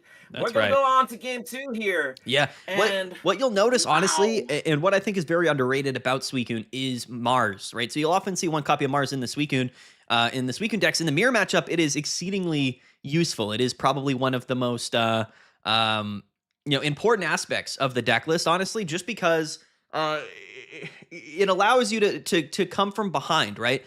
You have the ability to, get KO'd first, but then, bring in a second attacking Pokemon, Mars your opponent to 1, and then the game is completely shut off from there. So card advantage, very important in the Suicune matchup. Mars, very important there. Ended up potentially winning him the game. Very crazy. He did get lucky a little bit on the red card, got drew into the Irida. Could have been a different game if he didn't, but immediately off to a hot start here, Bixie in game 2 with the Suicune lead, the Froakie bench, and the Giratina Broken Space Bellow going first. Now Bixie with the ideal start with all three Pokemon in play turn one and that Psychic Energy on the Giratina. He's ready to go, but guess what? This time around, so is Mai. The Giratina comes down in the bench before the Professor Oak. So now we draw two Pokeball to add another Pokemon. Now Froakie comes down. Both players have all three options on the field, and of course, Mai putting down the Water Energy, Broken Space Bell to get a Psychic Energy on Giratina. Draw a card. Let's see what you got, Bixie. Wow. He's got it all. Bixie's definitely not playing from behind this game. He's got everything he could possibly imagine needing. But he's got a gold rare candy, Bats. He's got a gold rare candy. He's got everything. He's got everything. He has the reverse holo Greninja, so we don't see the shiny Greninja or the full art, but maybe he's just going swag points. Maybe he likes the reverse holo. Absolutely. Of course, now the standard Water Energy on the Suicune, Broken Space Bellow on the Giratina, pass a turn, draw a card. Mine now has a chance to respond, and mine now has the option to strike first if Mai choose to do so. The rare candy to evolve the Greninja. So now we have the perfect setup by both players here. And of course, and we're going to see the red card as well. Wow. That's going to shuffle Bixie's hand. So now, that might be an option that we haven't seen in this matchup yet, but let's see how this is going to go. The Greninja's going to pit the Suicune, and Mai is going to strike first. Suicune's going to Crystal Waltz this Bixie Suicune to bring it down to 40, and now Bixie's going to have the option to change the entire course of the game here. Water Shuriken to Pip. I'm presuming which one did he hit? I can't tell which one he hit. Oh, he hasn't chosen it because he didn't hit one yet. You got to pick the active here. The math just worked out pretty properly, where you can actually just get the KO this turn by benching a Pokemon and then hitting for 100 damage on the Suicune, and that doesn't leave Mai with any attacking options. So coincidentally, that first attack there is just a little bit sketchy. When you're playing the Suicune mirror match, you have to think like 2 turns ahead, right? And then yeah, and you have to understand that, if I attack this turn, can my opponent revenge KO me this turn? Both of them have Greninja on board. That Greninja damage really does add up. So Mai is forced to just go into Giratina here, and I guess he can kind of chip away at that Suicune with Greninja and hope that Bixie does not have an Irida in hand, but maybe he has Mars. So maybe he Marses him to 1. He might just Broken Space Bellow in the active, set up a second Suicune. This really still can go anywhere. It really just depends on the cards in each player's hands. So I'll be really interested to see what happens here. Now, it's not often that going first with Suicune in the active actually is able to take the first KO. That was a pretty unique approach. Oftentimes what happens is that you're kind of forced to Broken Space Bellow for a turn, let your Suicune go down, and then potentially take a KO with Giratina. But we saw that Suicune was able to do that. So I think he just kind of went ahead and made that happen. Giant Cape now coming down on Suicune, potentially to keep it alive one more turn. Water Energy on the Suicune on the bench. Water Shuriken from the Greninja to attack. Oh, which one? Here we go again. Bixie's going to take his sweet time, but ultimately does choose to pip the Suicune in the back, and of course his active Suicune to do 100 points of damage to the Giratina. Draw a card. Your turn, Mai. Yeah, and this is a really good play because we set up the second Suicune. We know that the Giant Cape is going to allow us to live the ping from Water Shuriken. That's really, really important. Now, the Irida comes out. So the Irida there, I think, is precautionary, maybe forcing, or not allowing his opponent potentially to be able to do it KO. So he's going to have to retreat, go into Suicune here, take the KO. But Bixie does have another Suicune already set up on the board, and he also has that Mars in hand. So he's going to be able to Mars Mai down to 1 card and leave him with effectively nothing but that Suicune in the active spot, which will already have damage onto it. So a very strong play from Bixie here. It could have been an early miscalculation from a mathematical perspective from Mai. Either way, Bixie has been kind of playing this perfectly. This Suicune comes in with 120 HP, which again, you have to understand, you're not able to take the KO with Suicune this turn. So you can Mars him to 1, but you're never going to be able to hit for 140. So if we bring in Suicune, then if we don't KO, he's just going to be able to KO us on the following turn, right? Potentially. So you got to keep that in mind. Very, very interesting scenario here from both players. We'll have to kind of wait and see what they draw into. So he does elect to go into Giratina. I think that's the smarter play. He can be safely able to just Broken Space Bellow right in the face of Mai and then have theoretically a KO available on the following turn. So this is where that Giratina really does come in handy. So now we are going to go ahead and see that Mars. Yep. 5 cards become 1. Yep. So now Mai is going to be strangled here with a lack of options. A Water Shuriken does come down to pip the Suicune up front here. A Water Energy does go down, and Bixie's just going to say, "You can't do anything to me." Right. So Broken Space Fellow in the active spot right in front of Mai's face. And now it's going to come down to, did my top deck anything useful? Anything to save the matchup? Oh. Ooh, is that it? That might be Yeah, it. Cyrus that's it. on the Greninja, and Wow. that is it. Wow. Mai takes game. Oh, Mai Wow. takes game 2. Wow, he just topped We're that going game. to game 3. He Marsed him into Cyrus. It was the one card that Wow. could have allowed him to win that game. And again, Mars will do that to you sometimes, but you got to keep in mind it's still a better chance. Yes, technically, he gave him his win condition there, but if he missed Cyrus, then the game was over because he had Giratina set up. So again, Mars, I just talked about how useful it was in the mirror match, Mintom, but sometimes the Mars can betray you and actually end up losing you the game. But man, that's what I'm talking about, right? I mean, it can just go either way like that. We're going into game 3 of a mirror matchup that is very, very, very interesting for sure. The Giratina ended up really mattering, right? You got to understand both players that went first in the last 2 games had Giratina on their first turn, which allowed them to use that as a threat later in the game. So it's very important. You know, people ask me a lot of times, why is Giratina in the deck? What's the point of it? It really is to offset that disadvantage of going first, specifically in the mirror matchup. So the Mars to Cyrus was a little bit unfortunate for sure. But that Giratina basically allowed him to have his win condition on that following turn if his opponent just didn't have Cyrus, but he did. He had his 1 copy of Cyrus.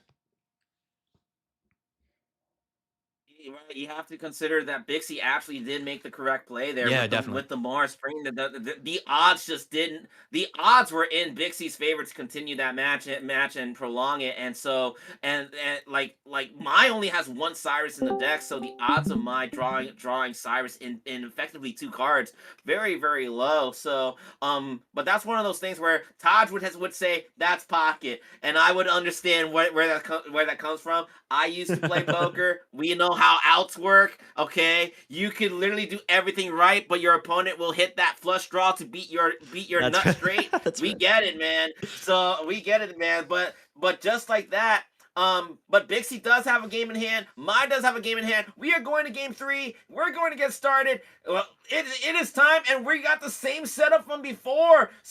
Bixie with Suicune, Froakie on the Mai side, and Bixie's going with the perfect start again. He's got the Suicune lead, Froakie bench, Giratina, Bello going first. You just can't ask for anything else. And like I said, this might end up in a basically kind of the same scenario that we saw last game. I know Bixie didn't get the W last game, but he had everything he needed to make that happen. So yeah, very advantageous. Now going second, of course, is great, but when you lead Froakie and you don't have any way to retreat, it can feel a little bit unfortunate. So what we do see here is the attachment to the Froakie and the bench on the Suicune, and he will likely immediately be retreating into that Suicune to get the full draw here. Actually, he does not. He actually attacks.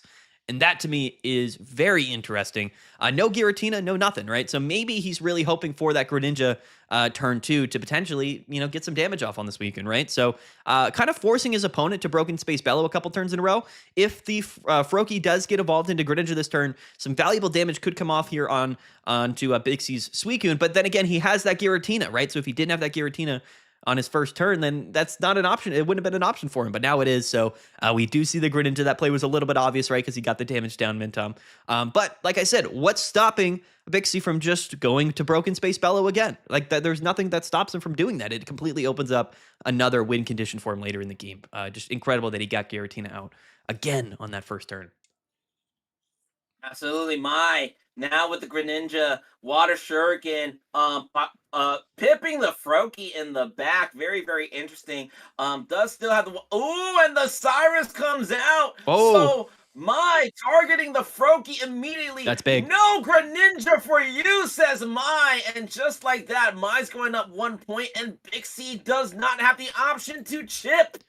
That's very interesting. Yeah, that's really big. So now, of course, you still have to wait an additional turn to Broken Space Bellow, but that's more damage that you can theoretically get off on the Giratina this turn. Now, what's really important is that Suicune here only has 1 energy. So in order to be able to retreat on the following turn, you have to attach to Suicune. And then we still don't have Irida in the hand either. So what ends up being actually an incredibly influential decision to use that Cyrus this early to to KO that Froakie, right? Because now what do we do on this turn? We can't really attack. We can Broken Space Bella, but then we can't set up for an Irida heal next turn. So that damage that comes down here on Water Shuriken on the following turn is going to be pretty important. But we actually see the Giant Cape and the attachment to the Suicune. So what he's electing to do here is just actually, use the Suicune. He's going back to Plan A. The Giant Cape and the damage off here. He is going to set up for the KO on the Greninja, but again, it's a little bit scary, right? Because Greninja can still hit you for 80 damage this turn, and he can set up that second Suicune. So as long as he has basic Pokemon in play, you're kind of cornered a little bit if you're Bixie, right? The opportunities are quickly diminishing in terms of what you're able to do on the following turn. So again, this is anybody's game, Mintom. Anybody's game. The Suicune Mirror matchup is very, very skill intensive, but I really do enjoy watching it. Absolutely, there's a lot of forward thinking involved. This matchup, very, very master level esque here. We do see the pip on the Suicune on the active spot, and Mai's gonna go ahead and attack for 60 on the active Suicune. Now Bixie has the opportunity to respond here, and there's going to be a lot of pondering. Bixie does this very, very well. I noticed that Nabrix does this very, very, very, very well, too. You have so many cards in hand, so you have so many options. There are some really, really obvious options in play. The Irida does come down to go ahead and heal Suicune up an extra 40. No rare candy either. What is your play here? He's got no rare candy. He's kind of cornered here. He's got 2 energies on the Giratina. This Suicune will be going down to his opponent's Suicune next turn if he doesn't KO this Greninja. And basically, you don't have Mars. So your hope here is effectively to just KO the active and then hope that he doesn't have the damage to KO you. But that would really only require him to have an addition, just 1 basic Pokemon. And that's definitely a condition easy to be satisfied here. So he is actually just going to pass. That's the game, right? I think. Well, because Mai has 1 prize. Game? Let me double check. Yeah, that could be the game. A very interesting pass there. But that could be to his demise here. Yeah, as the water energy does come down. So all Greninja needs to do is retreat to the Suicune, and Bixie just realized what he just did. He is going to concede, and he's going to be eliminated. Mai is going to go on to the next round. Is that the round of 8? Oh my goodness, I'm losing touch with myself. I think that was our top 16. I think that was top 16, so Mai's going to go to the top 8 here. And wow. Yeah. That's and just like that, crazy. You blink and it's over, man. Insane stuff. Well played from both players. And as we go ahead and move on and get set up for the next match here, let me do a quick run through. Mai is actually not the first qualifier into top 8. We have 4 people in top 8. We have a top 8 round already set. Rob's taking out Free Tendies to move on to top 8, where he will be facing off against Frank Freak, who defeated Ghost and Ghost. They are set to face off against each other in the top 8, and they are ready to go. Elsewhere, Elakitas taking out Vincent Chandra to move on to top 8, or where he will be facing off against the winner of Light, who's still waiting for his opponent. There's actually, let me double check that. iLuchin finally getting out of the round of 64, where iLuchin just took out Nabugu. So iLuchin now 1-0 against Bounty Hunter, still in the round of 32, where the winner of that will face off against Light, and in the top 16, the winner of that will be facing off against Elakitas in the top 8. Also, on my side of the bracket, Mai is waiting for their next opponent. Suji and Frost are facing off in the top 16. Suji up 1 point against Frost. So the winner of that will go on to face off against Mai. And looks like Hamza 007 qualified, taking out Nayara Poke after Nayara Poke being up 1-0. Hamza able to bring it back. Hamza will be facing off against the winner of a Moose and Joe. They're currently tied up at 1-1. So we have 5 players already qualified for top 8, and it looks like we have one ready to go. Maddie? Yep. Top 8 is ready. It looks like we will be going up against Frank Freak playing Flareon and Jolteon, and he's going to be going up against Robs, who is actually playing Suicune, Greninja, and Oricorio. So this is theoretically a different variant, right? It's like Suicune, it's like Ori Ninja, Oricorio Greninja from back in the day, but kind of a development this week that we haven't really talked about. I'm excited to dive right in here, but this is going to be our top 8 match. It is almost ready to go. Frank is there in VC, so we can go ahead, hop into his, and get that ready to get rolling. Are you ready, Tom, for our top 8 match? Let's do it. All right, let's hop on over there.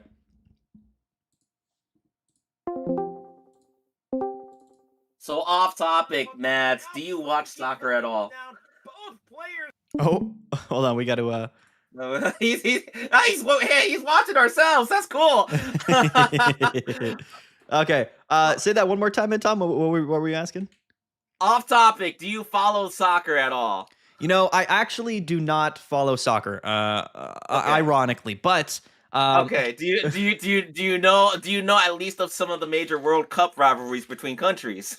Probably maybe a little bit, right? I mean, what are we talking here? Like, well, because I asked that because Robs versus Frank Reed, this is Brazil versus Argentina. Oh wow, this is gonna be a a little bit personal, at least from a country pride side of things. But we're gonna go ahead and set up. We are gonna be watching it from Frank Freak's point of view, and Frank Freak is currently playing the Flareon Eevee deck, but with one Jolteon, one Sylveon, no Leafeon. So we got a 10-10 breakdown here, which is going to be very, very interesting because prioritizing that Flareon, but not necessarily having other options might come into play here because Robs is playing a Greninja Oricorio deck list. Yeah, with only no one Jolteon. Giratina. Only one and Jolteon.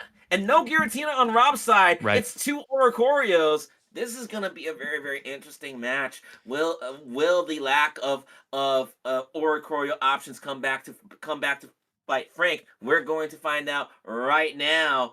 Yep. As we are searching here for our opponents. Our opponents are still trying to get together here. So yeah, I'll let them know that they can play. Absolutely. Matt, who you got in this matchup? You know, honestly, I always cheer for Flareon. I really do. But those 2 Oricorios and only one Jolteon for Rob or for Frank there, it's going to be interesting. It's going to be a tough one to contend with, right? Like, he's electing to play only one Jolteon in the deck, but he is playing one Giovanni alongside the 2 red and 2 Eevee bag. So I think that if those Oricorios come down, similar to what we saw earlier in this tournament, right, with the Raichu deck, if those Oricorios come down, like, Jolteon really is your only factor there. We do have one Repel, but, you know, this is still Suicune and Greninja, and this is the development that's kind of happened this week, Mid-Tom, which I kind of wanted to talk about a little bit. It happened a little bit in the middle, in between weekends here of our tournaments. This version of Suicune and Greninja, instead of Giratina having 2 Oricorio, is sort of Suicune's way of counterplaying some of those counter meta decks like Greninja, like Decidueye, like Guzzlord. So it's interesting that this happened to kind of pop up, and it, in my mind, is really the first time that we've seen Oricorio have a real advanced position in the metagame. So I think that this deck list is, and we see the Oricorio lead as well here, but the Jolteon is in hand. The Jolteon is in the hand. So this could go either way. This is going to be a crazy one. I'm pretty excited. Again, top 8 as well. Yeah, so we're gonna go ahead and get started. It's Frank Freak, it's Robs, it's Pichu versus Oricorio, and the Pokeball it brings in the wrong Pokemon. So Pichu's gonna crackly toss on the other Pichu who doesn't need the energy. No. And Robs already with the advantage, but remember, Robs is playing a Greninja Oricorio deck. I am double checking to see what the energies are being used here, but it looks like just water. Robs has only listed for water energy, so Oricorio not able to attack at all in this. No, it's literally just there to kind of park in the active. By the way, pulling that Pichu off the Pokeball was a 1 out of 5 chance. Very unfortunate. He had 4 Eevees left in his deck. Pichu in the active, that Pokeball there, unfortunately missing all 4 of the Eevees, getting the only Pichu. Very, very unfortunate. And, that's just the nature of the RNG aspect of Pokemon Pocket. Double Oricorios come down, and Suicune, and Froakie. very, very interesting here. So without an Eevee, I mean, the deck's not going to be able to do anything, and we still don't see the Eevee come down here. Oh. This is the only disadvantage of the Flareon decks, but the potential to just whiff all of your EVs, even though you're playing 4 different EVs in your deck list, it's more consistent than any other deck in the game.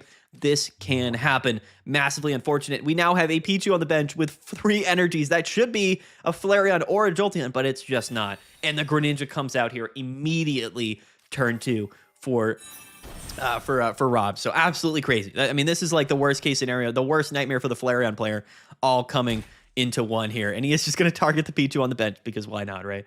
Oh, man. Oh, Absolute man. disaster on Frank Freak's side. All you have are 2 baby Pichus, and you're staring down a ninja and a legendary beast hiding in the back. But Eevee finally does come down here, so we're going to crackly toss the Eevee in the back. This is important. There might be life yet. This is important because if Greninja elects to KO the Pichu on the bench, then that removes, of course, a Pokemon on, on Frank's board, which is going to reduce the damage that Suicune is able to deal, right? So if you start taking KOs here, if you're Rob, then, your opponent's going to be able to evolve into that Jolteon. And as you see here, he doesn't take the KO. That's smart because he wants to leave those Pokemon on board. Potentially he has a Cyrus in hand. And he does. Wow. Oh my gosh. Oh my god. The frame one concession. The frame one concession with the Cyrus. That is crazy. That is probably the most unfortunate thing I have ever seen in my time of tournaments here. Rest in peace to Frank. Probably the most unlucky first game you could have ever imagined here in top 8. Feels horrible. Double whiffs on all 4 EVs, and then his opponent immediately goes turn 2 Greninja Cyrus. Absolutely unreal. Wow. Frank Freak, nightmare start. Wow. When you have babies and that's all you have 1 Pokemon that can actually do damage, and Rob chooses to spare the babies but take out the big bro or take out the parent. You have no choice but to concede there, and just like that, Rob's up 1-0 on Frank. Frank is definitely going to need a better start than double Pichu in order to have a chance to make it to the semifinals of the tournament. Midtom, not only do you go double Pichu, but then your opponent goes turn 2 Greninja Rare Candy and Cyrus. I mean, like, it literally can't be any worse. And you went first, which is like even worse as well. Unbelievable, actually. Probably one of the craziest things that's maybe ever happened to any Flareon player ever. This looks like me when I play Flareon in ranked. This is the type of luck that I get. He does go second, okay? So Frank will be going second this game, and we do also see the Jolteon in hand, but this time we have no Pichu, and we cannot use that Jolteon without the Pichu. But no Oricorio. I hit my microphone. No Oricorio on the board, so maybe it doesn't matter. We'll have to wait and see. But hoping for a little bit more of a competitive game here for Frank in game 2. We'll see how it goes for him. Is going to go first with the Froakie in hand, but already we're looking at it from Frank Freak's side.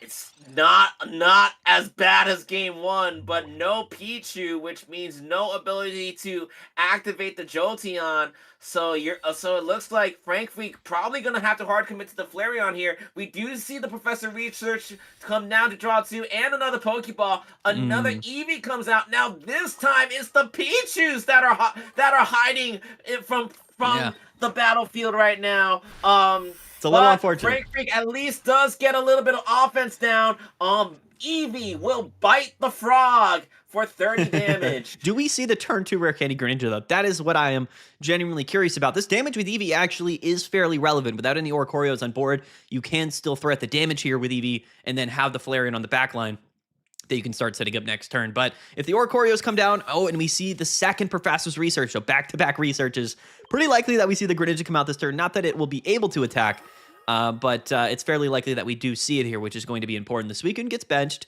and at this point, you probably are just deciding to maybe sacrifice the active Froakie, evolve the bench Greninja, or potentially, the X speed. He's got the X speed too. Okay, so he can get out of the active.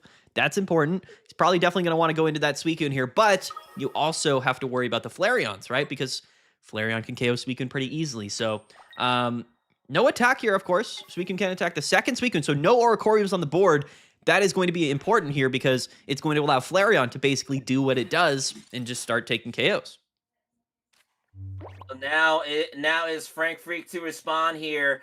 but it doesn't look like we have a setup here. Not having Pichu is very, very critical because now you don't have enough energies to really set up a Flareon to attack right away. So now Frank Freak in a tough decision, a rough bind here, evolving to Jolteon. Not really ideal here unless you want to try to save points. But how the hell is that gonna work? Remember, Flareon decks don't have access to Mars, so Robs can draw all the cards he wants. Right. Frank Freak only option is to just go ahead and bite the Suicune, which might be to no avail. We are probably going to be losing one Eevee, Mad. Yeah, if we see a rare candy Greninja, this EV goes down, which again is a little bit tough. Your opponent goes to 2 prizes or takes 2 prizes, and then you're down to a single Flareon. But it really might not be that big of a deal because you got to understand that regardless of what happens this turn, we're going to be able to KO anything in the active with Flareon on the following turn. And if our opponent doesn't have any Pokemon or energies on their bench, then what are they going to do after we KO, right? Flareon can attack turn after turn, and there's nothing on the board that's going to be able to survive an attack from Flareon other than Oricorio, which we don't have. So seemingly a disadvantageous position here for the Flareon player, and as we see, he elects to split the energies, which is actually a really, really big deal, and he hits him with the Mars. Let's see. What do we pull off the Mars here? This is really important. Is it a Flareon? No, Oh, no. not off the Mars. He could still top deck it. That is important. So let's see. Okay, all right. This is actually that's a crazy Mars because now he basically buys himself a turn here. Oh, no. And 4 energies, 4 EVs. That means literally nothing can happen this turn. I mean, that Mars might have actually sealed the deal here somehow, not allowing him to have not even a Pichu or an evolution Pokemon. Basically, like the perfect Mars, forcing. Of course, Frank to go into the non-EX Eevee here to find a friend, to potentially just find an evolution Pokemon, so that next turn what he can do is attack with a Flareon. So that Mars was absolutely crucial. One of the most impactful Mars that we've ever seen. And we do pull the Flareon, so we can take a KO next turn, Mid-Tom. But at that point, where are we, right? I mean, what are we really able to do? It's going to be a very interesting scenario for sure, especially if our opponent just benches an Oricorio. We do have a Repel in hand. I still think this could go either way, but that Mars was absolutely crucial. I mean, just massive. Right, game 1, Frank had Pichus but no Eevees. That was a nightmare. Game 2, Frank has Eevees but no Pichus. So is it gonna be the same song second verse here? We do see the Greninja get dropped on Rob's side, so the pressure is on, but we're going to anticipate a Suicune attack here. And of course, Greninja pips one of the Eevees in the back line. We're about to see a Suicune attack for free, but not quite yet. Irida comes down to ensure full health. So now, yeah, it's after taking out the Eevee, it's looking grim, Tom. It's not looking great. It is not good. It is not good. Now, of course, Rob does not know what Frank has in hand, but of course, the Irida, very, very important because that's going to force Frank to use up an Eevee bag to KO the Suicune to basically no avail. We do see the Eevee bag come down via the top deck. So Frank now forced to combust for the fire energy, and we are going to anticipate to see an Eevee bag come down to increase the damage to 10 to take up the first Suicune. But now, where do you go from there? Yeah, you're just very limited. To be fair, the Greninja that turn in the ping on the bench DV kind of means that a Cyrus or Repel is going to be, or not a Repel, but a Cyrus will eventually just win in the game here. No further evolution Pokemon. You know, if we had a Jolteon, we could evolve that EVX just into a Jolteon to make it, instead of a 2-prize Pokemon, a single prize Pokemon. But now you have a 2-prize 70 HP Pokemon on your bench. And it looks like Frank here might be electing to pop the red to then use Eevee Bag to heal. But Eevee Bag will not heal Eevee EX because it is not an evolution Pokemon. So that's something to keep in mind. This Eevee will continue to be damaged, and unfortunately, a Cyrus is just going to be a win in hand. And like you said, you know, Flareon doesn't have space in the deck for Mars, so you know we can't disrupt this hand. Suicune's able to just draw cards over and over and over again. That's just the reality of the situation. So it's looking really bad I'm not gonna lie, uh, for Frank here. But maybe maybe Rob whiffs the on the Cyrus. Maybe he doesn't get it.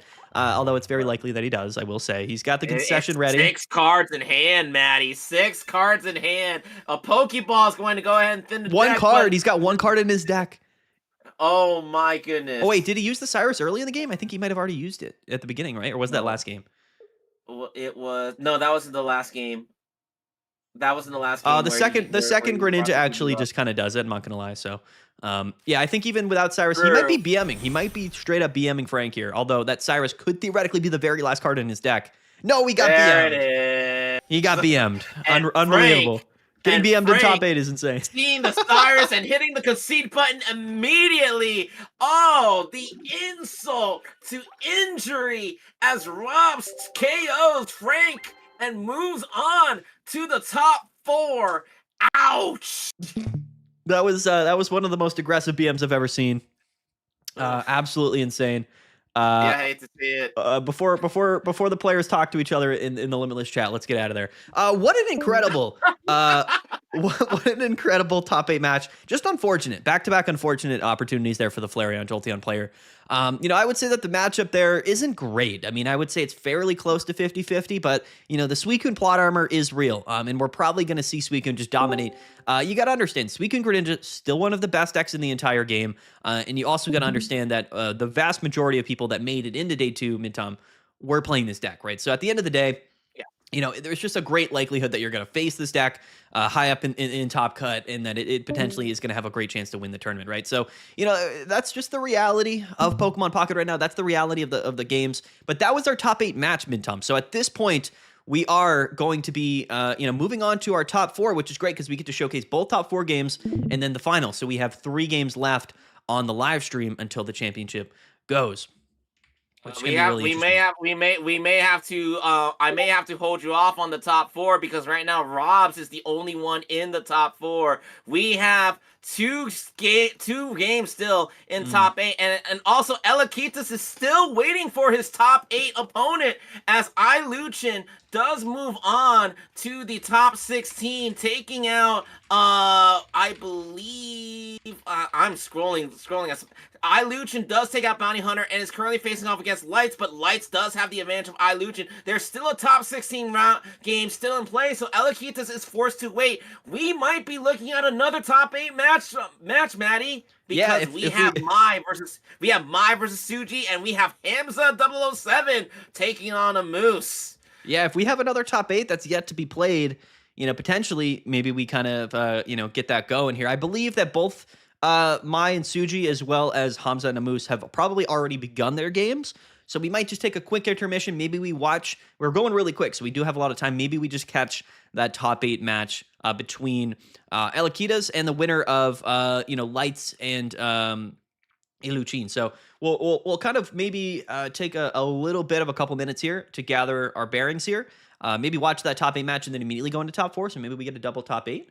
We'll have to double check that because Iluchin and Lights, they're still in game 2. That if we wait, we might wait forever. We may as well take a look at either Mai Suji or Hamza 007 and Moose. But I agree. Let's go ahead and take a break. We've had a lot of action nonstop today. So we might need a little bit of breather. Mads and I will go ahead and freshen up. Let's take that break, shall we? Yeah, no problem. We'll be right back. We'll get everything organized. It looks like, again, just because that one pairing in the top cut bracket is a little bit behind, we might just be able to catch a second top 8 before we get into top 4 in the finals. So, a little bit of a break I think is pretty good. We'll do just a couple of minutes, and then we'll be back with some more top cut bracket action. I'm excited.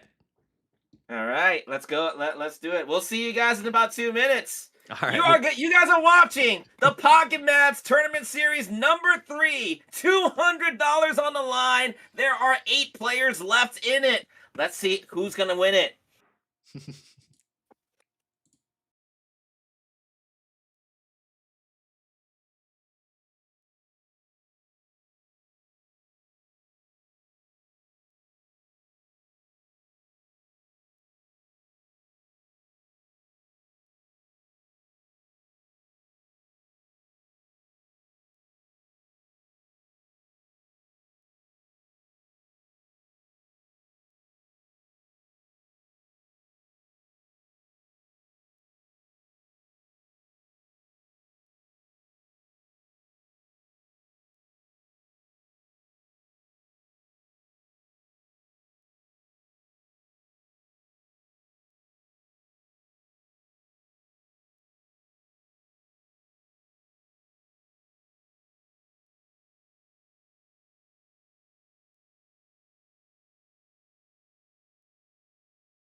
And welcome back to the Pocket Mats Pocket Tournament number 3. $200 on the line. We started today with 73 players making top cut out of a field of 385 players. And we are now down to 8 players. Robs, as we just seen, has already qualified into the semifinals.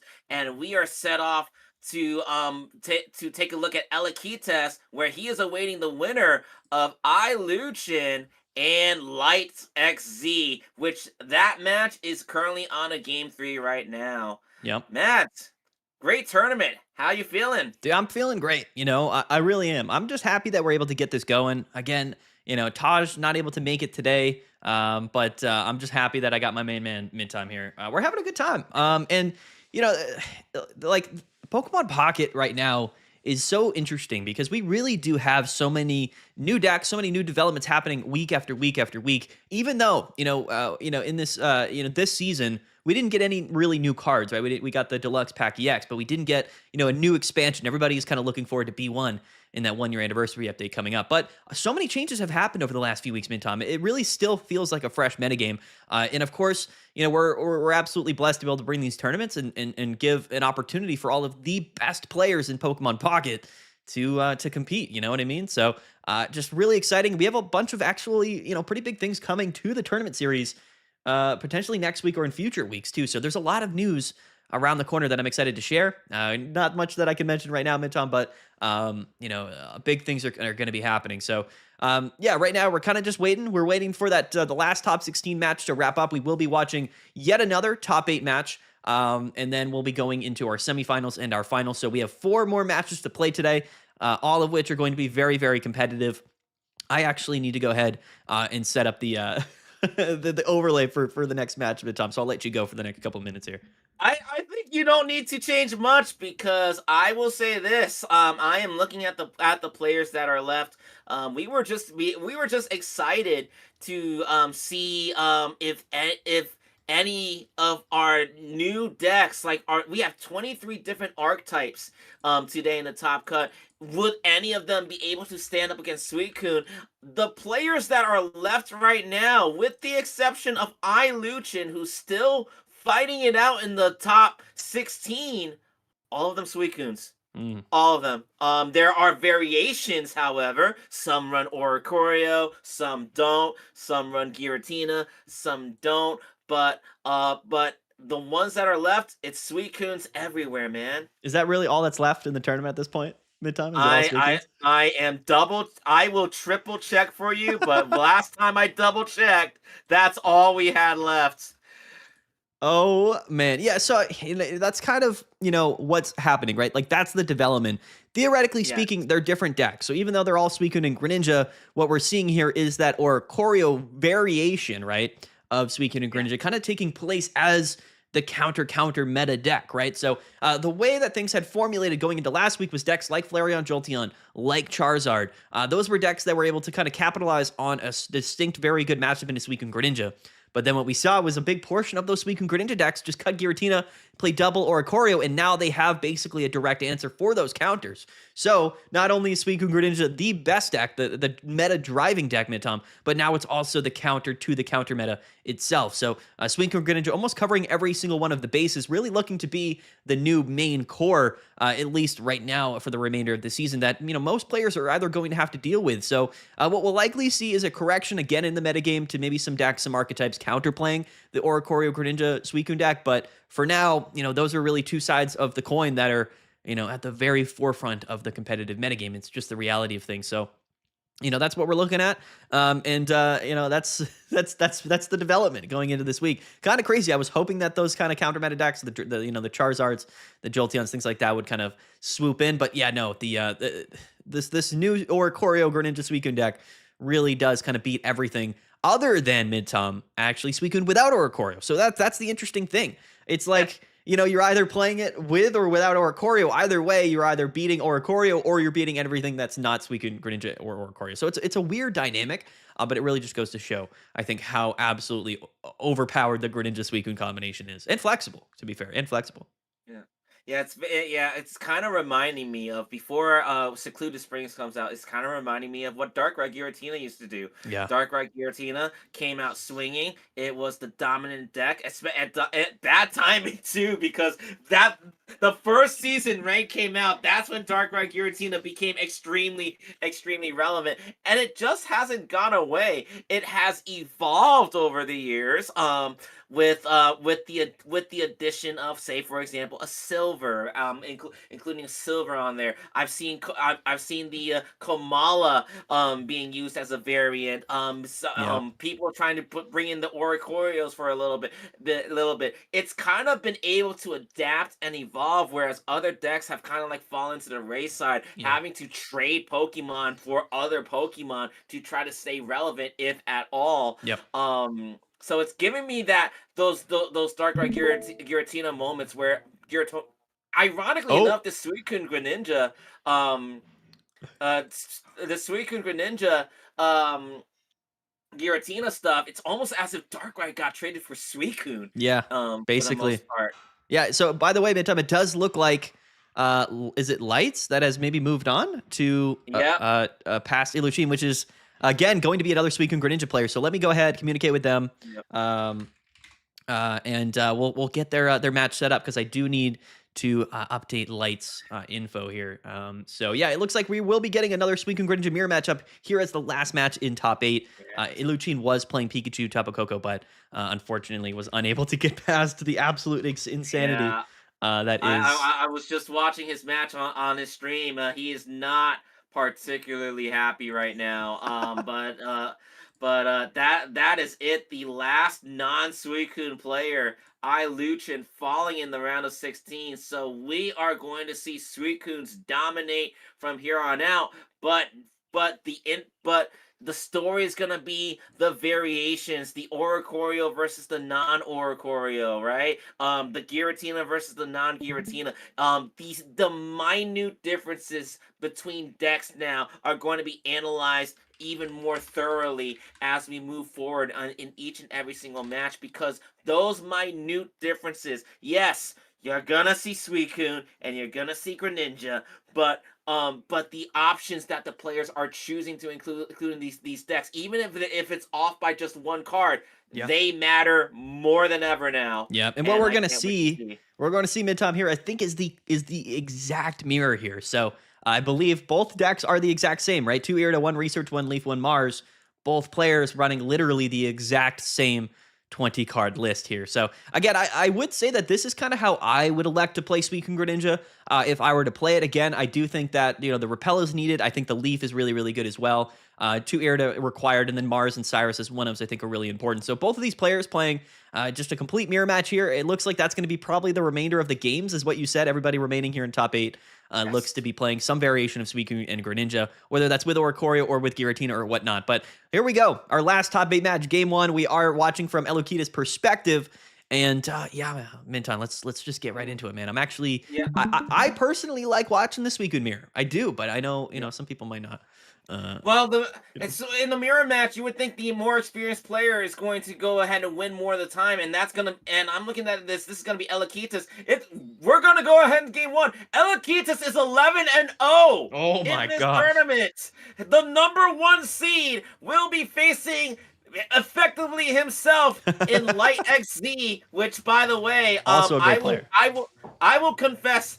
Both, yeah, they're both great players. I will confess, this is the first time I've ever seen the name Light XZ. Really? So I've seen him a couple of yes, times. We've mentioned him a bit, really. yeah, on our Meta Monday. He's definitely floated around. He's definitely a great player for sure. All right, sounds good, but that means it's gonna be a barn burner for sure. It looks like we got Elakitas with the 2 Froakies. Light XC is gonna have Suicune, and it's Light XC's turn to play. What looks like we're in turn number 3, so Light XC did go first. Suicune's gonna go ahead and drop down here. And Elakitas, I don't look at the Ooh, clicking. the I don't repel. think he's happy at all, because Light XC has all the attackers, and Oh, Elakitas is stuck with the frogs. that was actually an incredible top deck for the rare candy, and I believe we have Leaf in hand. So we're going to be going into those one unique scenarios where Greninja himself might be able to just carry this matchup, being able to deal 80 damage every turn. The turn 2 Greninja, again, 0 Froakies from Light's perspective. So, and Leaf in hand, not only was he able to counter the Repel with Leaf, but was able to get Greninja out going second, right? So this is really crazy. We can actually potentially just 2 KO the Suicune in the active. We can even Giant Cape the active. We even have Research and Irida in hand for Lights here, or sorry, Ilokita. So he's just ending up kind of he's just going to use Greninja, which actually in the mirror matchup sometimes is more useful in the early game than Suicune, right? Because the limited Pokemon on the bench and the that damage, the guaranteed 80 damage every turn from Greninja. So what seemed to be a disadvantageous start might actually end up being a massive advantage. No Suicune, no Giratina to turn 1, but he does have that turn 2 Greninja. So really crazy. Really crazy. Just being able to show damage, show the offense early on. The arguably the best player, the best pocket player out of Peru right now. Let's go. Showing what he can do without the legendary beast. But Lights XC is just going to go ahead and respond. Okay, you don't have Suicune. I don't care. I'm going to hit your frogs. 80 damage to the Suicune. I'm sorry, 80 damage from the Suicune to the Greninja, and now Alakita is going to respond using that Professor's Research to draw 2 more, but we see a Repel, but no rare candy. And he irritated. So he had the Irrita, right? So he was able to get back up above that 80 HP threshold. Very, very important. So even if, of course, Elokitas was able or did decide there to play the Irrita, he would have gone to 100 HP, and then if he has Lights has Rare Candy Greninja on the following turn, he would have just gotten KO'd, right? So it actually ended up being a really interesting position. He actually goes for the Repel play here to try to buy himself another turn. So he's really just banking on Lights not having the Leaf in his hand, but still no Suicune on the board. He was forced to attach to that Froakie, and as we see, the Rare Candy does come out, so that Repel play ended up mattering. Does he also have Leaf in hand? That is the big question. If this Greninja goes down this turn, I got to imagine there it is. That's gonna be it, Midtom. That's gotta be it. There's really nothing else you can do from this point, right? Especially if Lights has access to another Irida. These Suicunes in the active are just gonna be able to draw extra cards, just at a massive disadvantage now. If we didn't see that turn 2 Irida from Lights, then, he could have been able to KO the active and he wouldn't have been in this position. But unfortunately, Lights did also have Leaf to counter the Repel play, also had Rare Candy Greninja. The tables immediately turned in one game, drastically in the favor of Lights here. Now, theoretically, we could top deck here, by the way, Minton. We could top deck Research or Rare Candy, and we don't. We don't. That's it. That's RIP. Just unfortunate draws, right? He did get the Greninja out, and theoretically, Greninja can sometimes carry the game.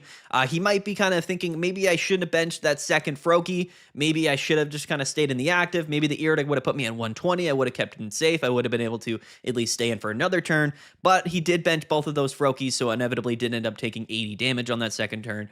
A little bit of an unfortunate, turn of events here, but it's so hard to know what's going to happen, right? You only can make, your plays based off of what you think is going to happen. And even though that doesn't always line up, right? So kind of unfortunate a little bit there, but hey, I mean, that's the Suicune matchup, right? Anything can happen.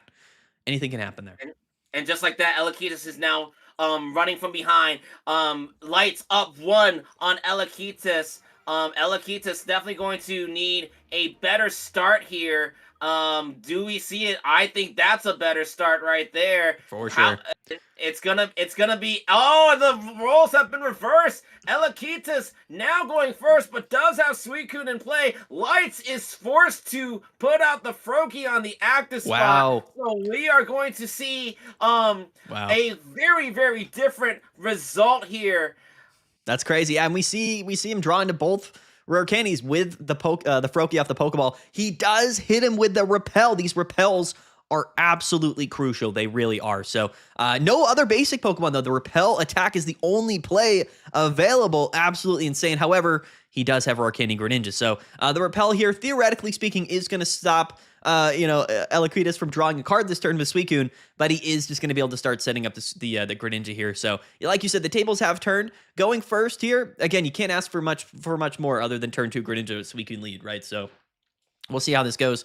Looks to be a good old-fashioned brick hand here from Lights, although he also gets his Greninja down, Mintom. Turn 2. What is going on here? Absolutely incredible stuff. Both players putting themselves in very, very interesting positions here. But what we are going to be able to see here is the Irida, which is going to bring him up to, again, 70 HP. That's not going to be enough to live his opposing Greninja's next turn. So, unfortunately, what we're going to probably have to see is just a manual retreat attached to the Suicune and hope that he doesn't have Cyrus in hand. And we can Water Shuriken here. We can get some damage off. You want to still focusing on the Suicune, but if Lights does have Irida in hand, it could still be very difficult for this one Suicune to get around this Greninja. So we'll have to see Elakitas elects to bench that Giratina. No threat of the opposing Suicune, and he's going to go ahead and Broken Space Bellow. Two very interesting starts to the Suicune Mirror matchup. It really opens up the possibilities of what can happen in these games, right? Very interesting. I mean, this is. I don't even know what to say, Minto. Well, I'll call the action while you think of your next thought. Lights is going to go ahead and Professor's Research to draw 2 more cards. Try to get more options in play. Staring down the now complete trifecta, the trinity that Elakitas has set up right now. Lights, only with a Greninja and a baby Froakie in the back, chooses to put up the Froakie as a sacrificial pawn and will Water Shuriken the Greninja in the back, but we are looking at why not? Oh. Well, the flop on the Suicune doing only 10 damage, but you know what? If you're gonna go down, you're gonna go down swinging. Elakitas now doing the Professor's Research. Wow. Water Energy is gonna come down on the Suicune. Water Shuriken has Repel. He's got Repel. Greninja. And oh no, here we go.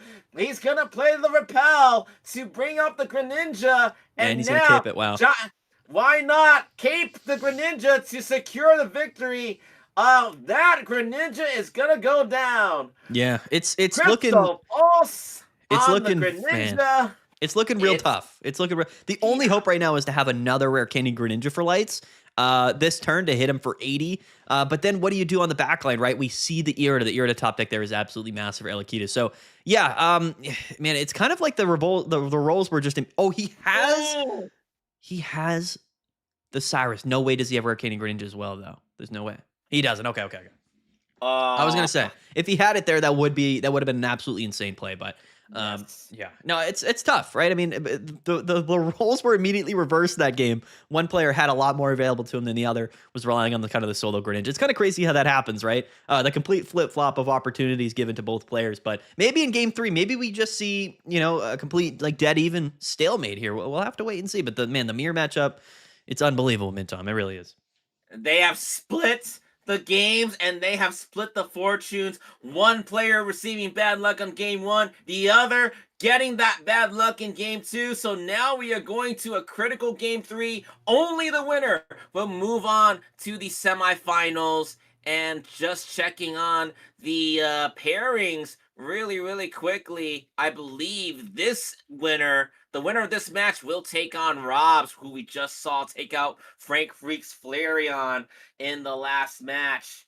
And we're gonna go ahead and start the game 3. Why did I say go ahead twice? We might as well say go ahead 3 times.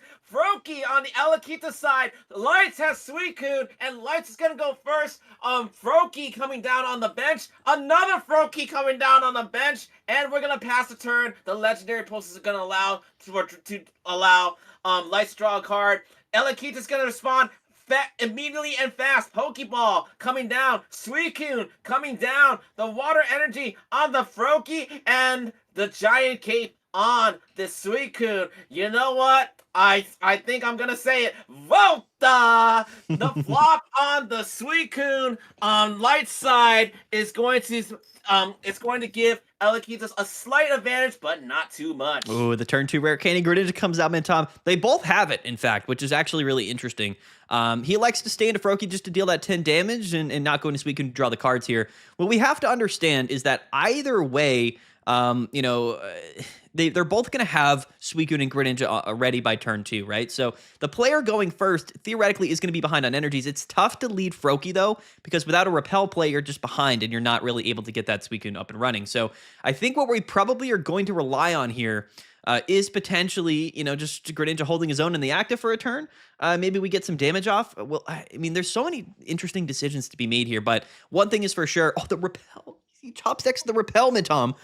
But, if he doesn't have Suicune in the active, he's missing out on drawing cards. That really can matter late in the game. But this repel here potentially could buy him an additional turn, could be exceedingly, exceedingly important. So we'll have to see what happens. Either way, he could choose to retreat. He goes, late elects to go into Greninja. I wonder if he has Leaf in hand, and he's going to have to face down another Greninja. The Greninjas like to just be in the active against each other this game, Midtime. I don't know what's going on. But yeah, Greninja's trying to be the star of the show in a matchup that features Suicune, and yet we're just seeing the ninjas just attacking each other, not in the shadows, out in the daylight. The uncharacteristic for a ninja to do. But of course, Elekita's dropping back, putting the Suicune up in front. Legendary Pulse to draw a card. He only has 2 cards in the hand. He needs draw support. Alliance is going to repel back. No. And this is the advantage, like I was saying, right? He has the extra cards in hand, so like he has those more options available to him. That's the strength here. Now, both players got stalled for a turn, so basically the same thing happens unless we see like a top deck of a Leaf here. That was the perfect counterplay to getting repelled that turn if he didn't have Leaf, was to play his own repel. So it's really tricky. I would say that Light definitely still has the advantage here because he's ahead on the energies and they're both basically in the same position. He is going to elect to retreat, go into this weekend to again draw cards. The card advantage matters so much in this mirror matchup. And the Giant Cape as well for good measure to bring him up to 130 HP. This Greninja here, you have to really weigh your options. You know what I mean? Do you want to, stay in here, potentially not get KO'd? Maybe we attach, maybe we Irida. Or do we want to potentially just retreat and let that damage get taken down to our Suicune, right? Because we also have Irida. So it's a really interesting mix. If your opponent does have, he's top decks to Cyrus. I didn't even notice. We're just trading stalls here, Mid-Tom. We're trading stalls. No player can do anything. Both repels are out of play from both sides, and now we see Elekita's cashing in on the Cyrus, but that Cyrus, however, cashing in to stall and not win the game. Does he have Leaf? That's going to hurt Elekita's in the long run. So now Lights, with 6 cards in hand, he's going to go ahead and Water Shuriken. Which one? I would imagine the front. But both options are very, very viable here. Yeah, and he's gonna choose to pip the one on the back. And let's see. So if he has a Cyrus of his own and or Leaf, this would be the most hilarious 4-turn exchange I've ever seen in Pokemon Pocket. But this is kind of the strength of like the Greninja, the Repel, the Cyrus. Theoretically speaking, you can force your opponent to never be into the Pokemon they want to be in, and I think that's absolutely hilarious. Now the Cyrus, even if he has it, he might not choose to play it. I know he's gonna play it. The back-to-back repels, the back-to-back Cyruses. Neither player getting anywhere in this game. If we see Elekita's top deck the Leaf here, I might end the stream immediately because it would be just the most hilarious thing that I've ever seen. What do we top deck? Okay, it's not Leaf. That would be. So it's not Leaf. That would be hilarious. That would be legendary. Yeah, it would be. You're gonna see the Professor Oak. We might still see the back-to-back Leafs here, but Elekita's now going to go ahead and Water Shuriken the Suicune in the active spot, but no water energy to do a full-blown attack here. So he's got to retreat to the Suicune again. He elects to bench draw support. He elects to bench the Suicune, which is an interesting play. However, I do like the play because what it is, you're guaranteed to live this turn, right? So what you want to do is get the first KO, and the Irida comes out. So now he's going to go up to 150. So that's kind of what you were banking on here, but you also have Irida. So that's the tricky mathematical decisions that you have to make when you're playing Suicune is, can I KO on the following turn, or can I stop my opponent from KOing, on the following or 2 following turns, right? So I think either way here, we're going to be in a really difficult situation because Lights, of course, it has had a lot more cards able to be drawn this turn. And no matter what, because Elekita's did bench that second Suicune, he takes 80 damage, and he's just unable to live next turn regardless, right? Even if he had Irida, which he does, but he's not going to play it. So it's kind of an awkward spot. It really is. No Mars yet in hand. So what we can do here is ping the Suicune, and theoretically, we might be able to KO on the following turn, but it's just very not likely because of the Irida and the Giant Cape on the active Suicune. So I would say that Lights is definitely in the driver's seat. Now, Lights might bench a Pokemon here, but because he doesn't have a backup attacker like a Suicune, so you're maybe hoping that Lights decides, hey, it is worth it for me to bench this Pokemon. But it's so tough. Like if you're Lights right now, if you bench a Pokemon, you get KO'd on the following turn, right? You can guarantee that, which you don't want. You really don't want. But if you don't bench a Pokemon, then you don't get KO'd, but you don't have another Pokemon, that you're getting set up, right? And both players have already played Repel, they've already played Cyrus. So oh yeah, there's the Mars. That Mars is massive, Tom. That kind of That's everything I huge. just said doesn't apply anymore because of the Mars. That is huge. So now let's reset the field. We have a full blown field that is getting ready to explode at any moment. We are about to see a tsunami. From which side? I wonder. Lights has the advantage right now with the water shuriken. Pipping. Now he's got many options to pip now. So which ones is Lights going to pip? Guys, this is game 3. There are no points on the board, and everything we've seen thus far has been stall, stall, stall, stall, stall. But the Vals Cristiano, the Crystal Waltz comes down to ensure that Lights gets 2 points off the bat. Suicune goes down. Elaquitas is now far behind. Yeah, this is the correct play. For sure, because you guarantee your Suicune lives this turn, and you do damage on the Greninja. And what this does is, and he is going to Mars him to 1, so that could matter a lot, Mintom. That really could matter a lot. But you're down a lot of useful cards. The decision now in, of course, picking the Greninja is smart there because you force your opponent to, do I attach an entity to Greninja? That means I can't attack with Suicune this turn, so I can heal it with Irida, or what do I do, right? Because he's just behind on energies, it really is kind of an awkward decision. So I mean, I think the Mars to 1, the Giratina, theoretically can make this game still happen.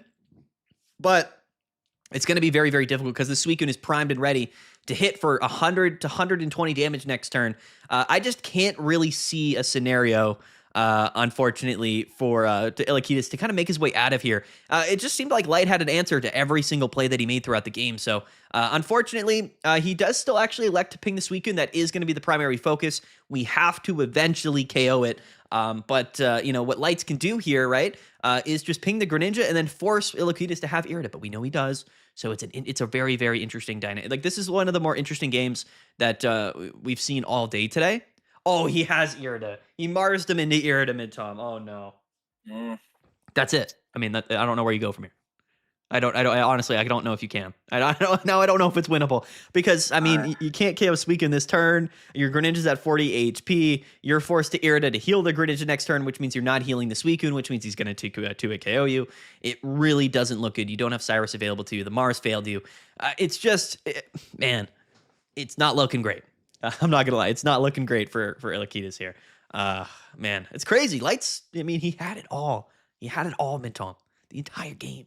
He had everything he could have needed. Well, Elaquitas has not hit the concede button yet, but we do see the Crystal Pulse to come down. So now Giratina now at 50 damage.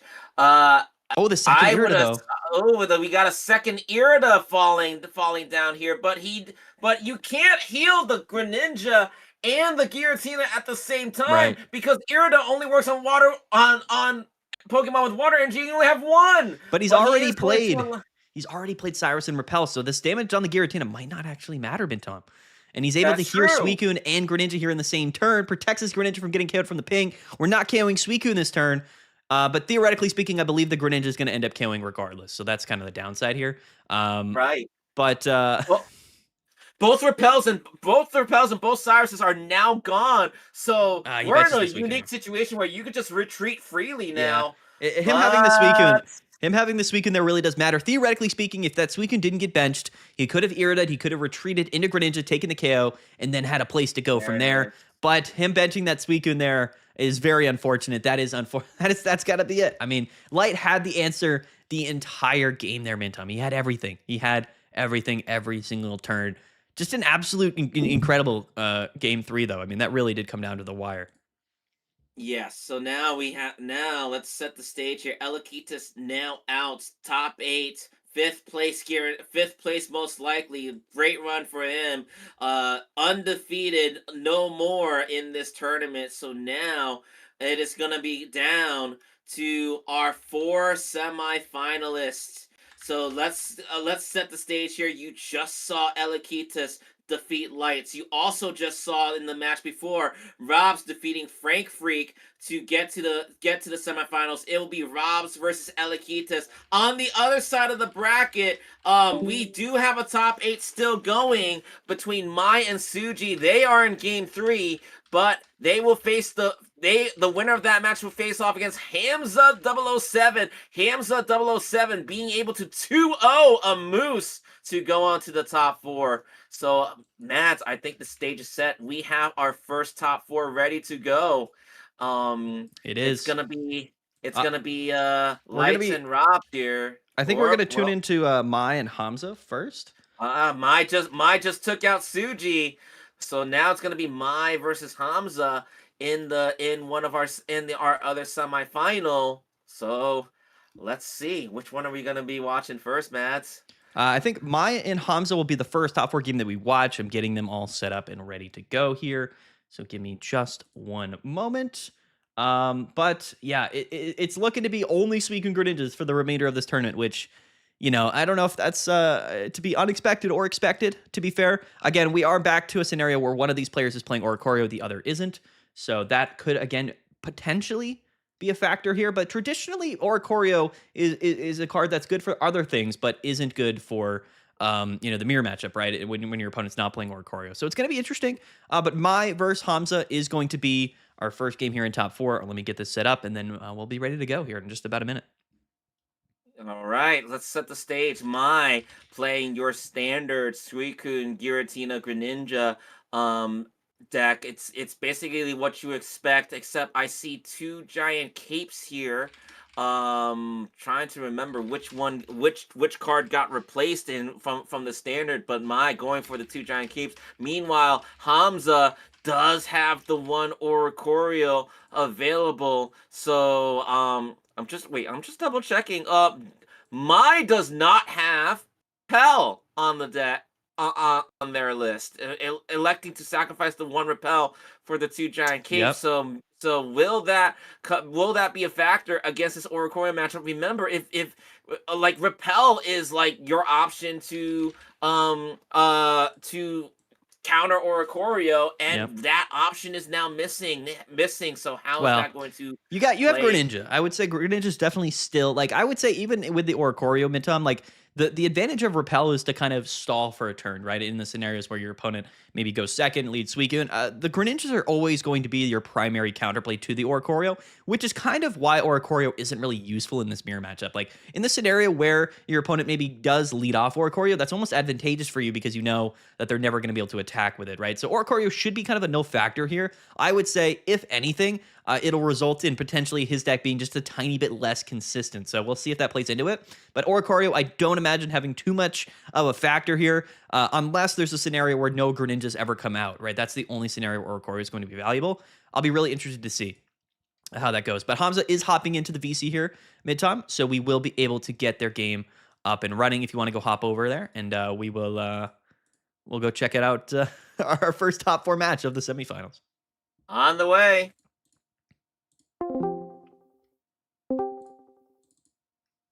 Okay, let's get this party started here. Watch the stream. Let's see where these guys Let's are. do it. All right, I'm all Um, ready. We're all set up. I'm I am ready. getting better. Getting I better at am setting ready this up. too. Let's. I don't see the password set up, so let me go ahead and give a few quick shout outs, really quick, to some of our players. Yes, sir. I think I mentioned everybody by name, trying to run them down. So yes, it is Suicune domination. Obviously, our non-Suicune player, our top player, we just saw Frank Freak going down to Rob's.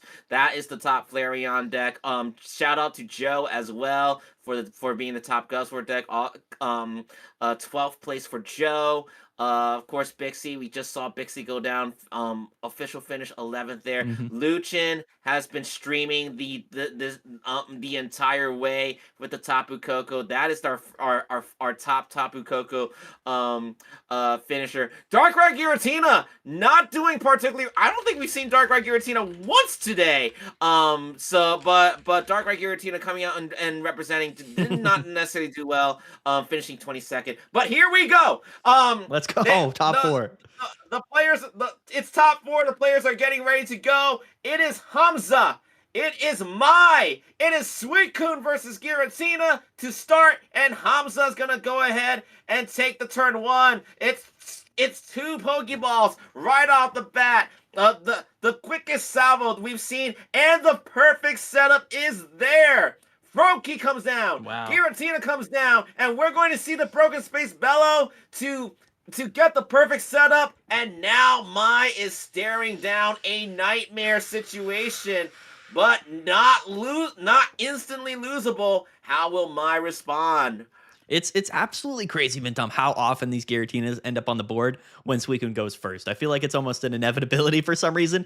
We do also see the rare candy and the Greninja here in the pass and the Giratina in the active. So basically everything here is setting up to be in literally perfect order for Hamza. You never know what's going to happen in the Suicune mirror matchup. The damage is coming out on the Giratina. The Broken Space Bellows are coming out. I mean, it's just going to be very, very difficult, I would say, for Mai to do anything here, unless maybe he can bench a Froakie this turn, go into Greninja next turn, and then also potentially have a couple of Yurdas in hand. It's just not looking great. It really isn't. I mean, it's the perfect scenario versus a very unideal scenario for for Mai here. So it might be one of those. We might be looking at one of those games, Tom. We might be looking at one of those.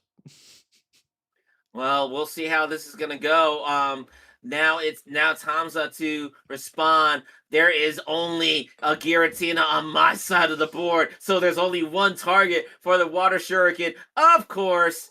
But now, how will Hamza respond here? And he went second too. Like Giratina lead going second, Midtom might be the worst scenario for Suicune decks, just because you can't attack. Like you can only attack on your turn 3, and you went second, or you went, you know what I mean? So it's like you're kind of limited for sure. When you should be attacking this turn, you're really not.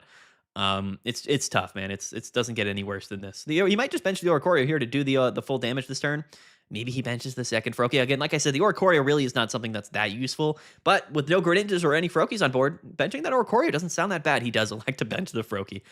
Double Iridas in hand as well. So, I mean, realistically, he's ready for the long game. He can kind of just chill in here in the active, chip away, do his thing. The Repel here is crazy. If you do see a Froakie bench, he can just go up and KO the Froakie this turn. But this Giratina can't even attack this turn mid-top. He can't. He has to bellow again. So Irida does come down. That's going to save the play a little bit. But you definitely have to bench another Pokemon. Mai does. The Suicune does come down. So no instant win by KOing the Giratina. We do see the Broken Space Bellow because Mai is basically handcuffed, not being able to attack. But the Water Shuriken does come down. To do some more damage, and now this is getting interesting. The Crystal Walt is gonna put the Giratina down to 10 damage. Now, if Giratina attacks, it'll KO itself. So Mai's gonna have to tread carefully. But we do see the Irida. The second Irida does come down. This is actually not that bad. He's got the double cape. He can go to Suicune here, get some damage off, set up for a 2 at KO, and he's gonna red card him. So maybe it works out. I mean, literally, you never know. You just don't know. The Irida, though. Okay, both the Iridas are back in hand. They're back in hand, Tom. The red card does nothing. Okay, so now, oh no. Oh boy, here comes the first Irida, the full art one. And of course we see the Water Shuriken coming in to pip the Suicune in the back. Why not? That Giratina is dead to a Crystal Waltz anyway. So, but do you Broken Space Bellow here? Like, that's the question, right? Because you don't have a second Suicune. So if you KO here, you get KO'd probably. It's not guaranteed, but probably you get KO'd. And then where do you go from there, right? You don't Broken Space Bellow. You can, I guess, just Bellow in the active spot. You have the Greninja to kind of back you up, there. So your opponent also has already played both Iridas. So even though you don't necessarily have an attacking option after this turn, there's no guarantee that you even get KO'd. And even if you do, we can kind of just hang out in the active spot in Broken Space Bellow, right? So the research comes down here. You got to understand, there's a scenario where Mai wins this game. There's a scenario, right? If he benches a Froakie and has Rare Candy Greninja on the following turn and Cyrus. That's how you potentially win this game. We don't see the Froakie, though, which is not great. So maybe a Repel. A Repel theoretically could kind of get you back into it. Yeah, it's still looking a little bit advantageous here. It really does kind of come down to not having Greninja mid-tom. Like, it's just such a massive disadvantage to not have it when your opponent has it in the mirror match, unfortunately. He can kind of just Water Shuriken, Broken Space Bellow, and then be ready to rock next turn, probably just KOing whatever, right? So it's tough. It was, he was playing from behind the whole way. So, you give him credit. He played through it, but it's tough. It's so hard. If you're at that big of a disadvantage in the mirror matchup, there's just not many places you can go here. I'm going to do a quick voice check. Can you hear me properly? You're breaking up a little bit. Can you hear me? Double checking here because I'm popping in and out. We do see the scene. So now Hamza is up game 1. All right, we're breaking up. Mid-tom's breaking up a little bit. I'm gonna have him disconnect and reconnect if possible. Hold on. Let me. I don't know if you can hear me. So. Oh, Mid-tom. His audio's breaking up a little bit. We'll see if we can get him fixed out here. He's gonna disconnect, reconnect. Check it in, Mid-tom. Can you hear me? Hello? Mid-tom. Can you hear me? Hello? Oh, we might have lost Mid-tom. It's okay. We might have lost him for now. It's all right. He'll figure it out. He'll figure it out in the meantime. I'll ride solo. It's all good. That was a pretty dominant first game there. For what is it? Well, which player? I guess. Hold on. Let me pull this back up. Yeah, for Hamza. Yeah, very dominant first game there for Hamza. We'll see if the inverse can happen, right, this game. So, as we see the Suicune lead into the Froakie lead again, so my back-to-back unfortunate leads just doesn't feel that great. The Oricorio does come down here, probably electing potentially to just use that for extra damage later in the game, right? You never know if you're going to get disrupted. You never know what basic Pokemon are going to come your way. No Froakie, though, after that first turn, and we do see a turn 2 Greninja come down. So again, the very interesting scenario, when you lead Froakie and you go second, you always have that potential, to get that turn 2 attack off, right? Which theoretically can 2-hit KO a Suicune in the active. So it's not that bad of a scenario, at least at the moment. He does elect to bench the Giratina, and he's actually just going to go ahead and Broken Space Bellow. I believe Mai actually also went first there, so that might be a significant reason why that happened. But interestingly enough, he is going to go ahead and ping the Oricorio, maybe hoping to bring it up on the following turn. But as we see, the Froakie and the Suicune come down here for Hamza, and it's just going to end up being one of these games where we're able to just take a nice 80 damage attack off onto the Greninja. We have Irida in hand to heal up, and we have Rare Candy and Greninja to set up on the following turn, right? So really, no matter what happens here, I would say that Hamza is just going to be in a massive advantage. Check it in, Mid-tom. Can you hear me? I live. He's back. All right. All right.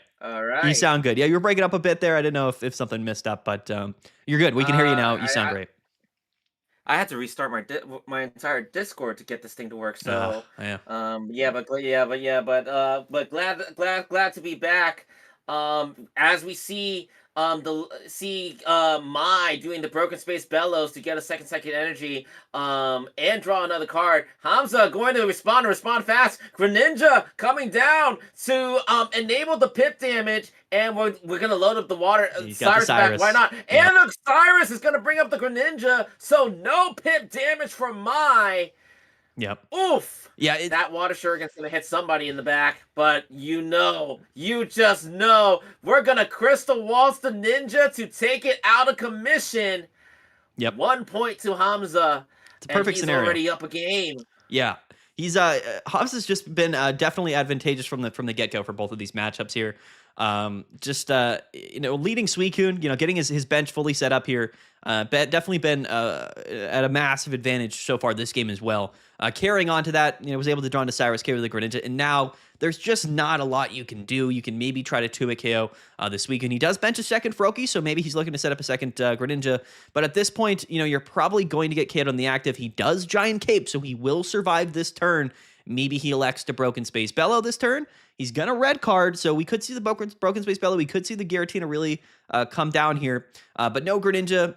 His Greninja going down, it's still not looking great for him. He does have Froakie, Rare Kitty, and Greninja in his hand, though, so he's got another one ready to go mid-tom if it ends up working out for him.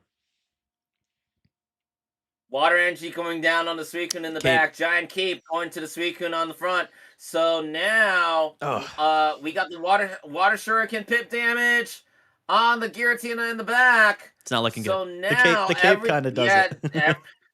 Yes, it does. Crystal Waltz on the Suicune. Put the pressure, continue the pressure on Mai in a tough spot right now. Yeah, very, very tough. Yeah, there's just not much you can do. Again, like very limited for opportunities Mai has been throughout this game, which, the mirror match, it goes that way, right? I mean, no matter what decks you're playing, he's going to go ahead and concede. And that's going to be a quick 2-0 there in our first semifinal matchup. Hamza moving on to grand finals. Interesting. Yes. A very, very dominant first game there, Minto. Or first match, I should say. Absolutely. Hamza 007 making quick work of Mai there. So Mai will be the top finisher of Japan this week, finishing either third place or fourth place. We'll have to see how the Robs versus the Lights game is going to go here. And we are going to be seeing that next. Looks like Lights is live and ready to go. Yep, I'm just setting it up. I'll let them know when they can get going. Gotta make sure that I get all of their info up here on the screen. You gotta bear with me. I'm still new to doing this. Normally, I got Taj to get this going, but you know what? We're pulling in today. Yet again, sort of an Oricorio. This is okay. So this is actually kind of what I'm actually considering this to be like Ori Ninja because we're not playing Giratina. So whenever you're playing Suicune Greninja and double Oricorio, like I kind of actually define the archetype as just Oricorio and Greninja because I feel like it is a different enough deck. So basically what I'm going to categorize this as, because Rob's is our last standing Oricorio Greninja deck, he's going to be playing a traditional Suicune Giratina matchup, which is different. No, theoretically though, Midtom, you have to realize that this Oricorio version of Suicune and Greninja is technically really good and better for most other matchups, specifically all of the counter meta matchups, but it's very disadvantageous in the actual matchup against traditional Suicune. So I would say from a mathematical perspective here, Lights playing Suicune, Greninja, and Giratina has actually a pretty big advantage here.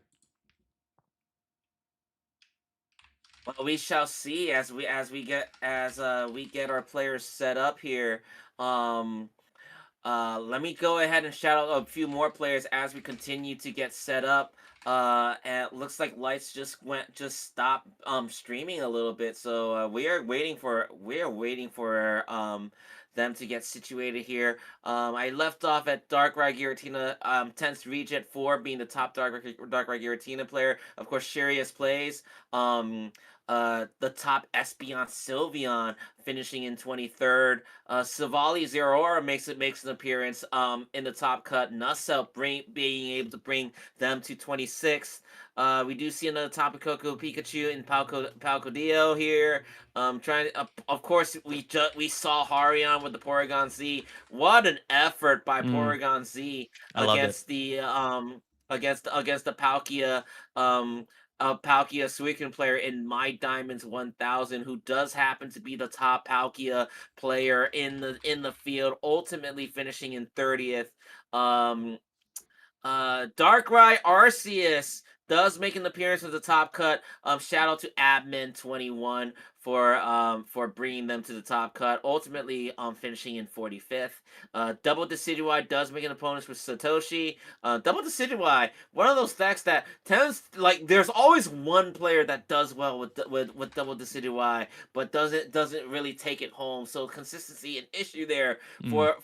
for the Owls there. But Satoshi being able to bring it to top cut, ultimately finishing 52nd. J Hove, former a bronze medalist in the first tournament, bringing Dragonite Sylveon to the top cut. The legend. Ultimately finishing 53rd. Mm. Of course, El Marco, the top Charizard player. Charizard doing particularly well in the last tournament, if I recall correctly, finishing second. Not as heated this week. El Marco, the top Charizard finisher, in 54th. Raikou does make an appearance in the top cut with Liam Crew, finishing 61st. And and of course we saw in the beginning of the stream today, Massipe with the double Raichu, couldn't pull out the win, finishing 71st there. But shout out to all 75 players making the top cut, and thank you to all 385 players for participating this weekend. I know that we had the regionals, the official Pokemon regionals in Milwaukee, but people still showed up to play. So thank you guys for participating. Yep, and we're ready to go, Midtom. We can hop right in. Yes, It looks like sir. Rob's will be streaming. We also have Lights. So, have we streamed by both of them before? Is there one that you would prefer to watch their perspective? Uh, so we watched Rob's as the opponent. We also watched Lights as the opponent. I'm down either way. All right, let's hop into Lights' stream, and then we'll get our last top four match going before grand finals. Let's get in there. The quickest salvos we've seen. Right. Perfect setup there. Lights is watching the stream as always. I love it. I love hearing the sound of my voice. Oh, we got flashy. Yeah. Here. Okay. All right. Let's pivot. Let's pivot over. Let's go check out. Let's check out Rob's stream. Let's see. All right. This is much better. Much better. Okay. All right. I think they might be getting right into it here. I'll let them know. Ready to begin. And perfect. Let's go here. Our final semifinal game here. Top four. It all comes down here. I would be actually really curious to see, like, again, Rob's right now at a massive disadvantage considering the only two players left that he would have to take down are Suicune and Greninja players that are not playing Oricorio, right? So it's a weird dynamic, right? The Oricorio stuff, really, really good. In fact, I would say the best way to play Oricorio right now is going to be with Suicune and Greninja. But again, it's not good into Suicune and Greninja. So it's a very weird dynamic that the metagame is going on right now. Both of these decks play actually very differently. Giratina, very important. Oricorio, very important for their respective matchups, Minton. But in the head-to-head here, I'm going to be taking Light Xz's deck in this matchup any day of the week. I would, in fact, give him a significant advantage, but you never know. It's still Suicune Greninja. You never know. Right, Rob's as an underdog to Lights, he's gonna have to pull out an underdog win and then do it again right. against Hamza 007. So this would be an amazing feat. Rob's not a name that I recognize back in the Ursi Day tournament circuit. But I'm not 100% positive on Rob's past history here. Not associated with any team. Is from Brazil. Brazil with a lot of very good pocket players. A lot of them, but not many of them entered this time around. Well, actually, I take that back. They just didn't do so well today. Rob's representing now. Oh, here we go. We're getting into it. Yep, we're gonna go ahead and get into it. It's Rob's, it's Lights, it's top four, it's the second semifinal. Winner faces Hamza 007 in grand final, and we are about to get set up. I will always consider Brazil to be like a top pocket country. Of course. The Oricorio lead, Minton. Yes, the Oricorio is going to lead here. That's gonna be this is gonna be. It could be rough. The thing is, it could be really good, but it's probably not that good. But the Giratina League comes out, so Light's not going to be drawing a bunch of cards with Suicune. It really just depends on whether he can get that Froakie Greninja out, right? I mean, Oricorio is a weird card in the matchup. Theoretically speaking, if we never see a Greninja, then it can be very, very good. But if we see Greninja and there's the Froakie, it's probably not going to be that useful. Giratina with the double Iridas can tank a lot of damage as well. So again, this is what I was kind of talking about. Oricorio in other matchups, maybe you don't mind having it in the active spot, but against Suicune and Greninja, really not something. As we see the second Oh Oricorio come down, boy. this is what I'm saying. This is why in this matchup in the mirror here, it probably isn't that useful mid-tom. But again, we'll have to wait and see, right? Maybe we just never see Rare Candy. Maybe we never see Greninja. You never know. Maybe that happens. That maybe feels very, very copious considering the draw power of Suicune. Right. I will say that much. Light's definitely not concerned. Knows that Oricorio will do diddly squat. In this tournament, it's not like Ursiday's tournament. You do have to declare what energies you are running, and so Robs has declared all water. Therefore, Oricorio has no option to be able to attack at all in this tournament. It's got the leaf too, mid-tom. So we can keep those oh energies my on Giratina. goodness. Absolutely. So Light's really under full control. All he needs to do is just wait it out because Oricorio can do absolutely nothing. And and this really does chalk down to what I was saying on my YouTube channel all week, which is that you can play Oricorio, but it's not going to move the meta forward if you're looking to reposition or I guess push the traditional Suicune Greninja deck out of the metagame. Theoretically speaking, yes, you can play Oricorio, you can play it in the Lightning type deck, so you can play it in Suicune Greninja. Sure, you might do really well, but you're not going to get past Suicune Greninja. And that's why I've been saying for really 2 weeks now that Oricorio just not a significant counterplay. And as we see here, the Rare Candy Greninja comes down mid-tom. Not something you really want to see if you are Robs right now with double Oricorios on board. It's just not something that's really going to be that useful. Now, theoretically, we can Irida, we can Giant Cape, so we can live one turn on a Greninja. But I mean, where do we go from here? That's the question. What do we do? How do we end up winning the game with double Oricorio on board and this Greninja staring us down, right? The Giratina's got 4 energies mid-tom. I mean, that's the downside. This is why I was telling people Oricorio really, really strong, not a winning card, not a counterplay to Suicune Greninja by any stretch of the imagination. Right. Well, Robs does pick up a Froakie, puts the water energy on the Froakie, capes the giant capes the Oricorio up front. But as you said, Mads, not a lot you can really do. Irida does come down to maybe stall here, potentially avoiding a one-hit KO. You can't attack. From a Greninja, but this you can't attack.